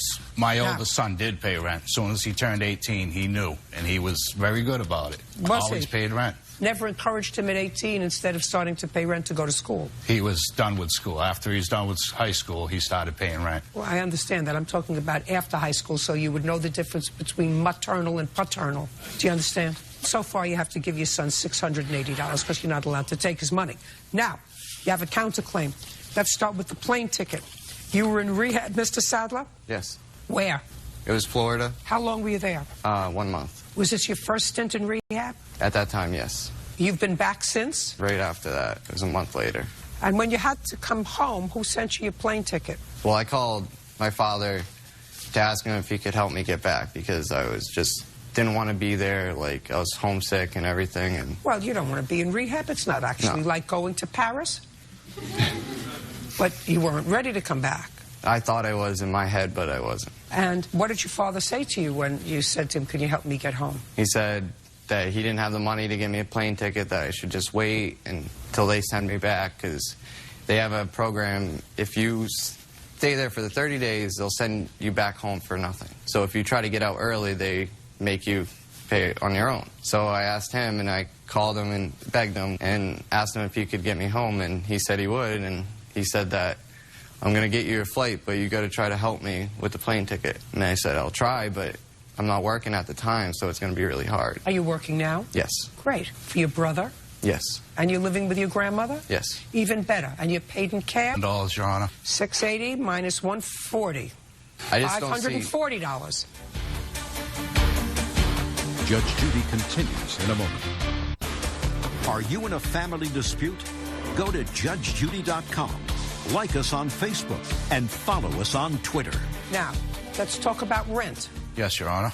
I told him January of 2015 he needed to stop paying rent. And he moved out, I want to say the end of May. Should have evicted him in February.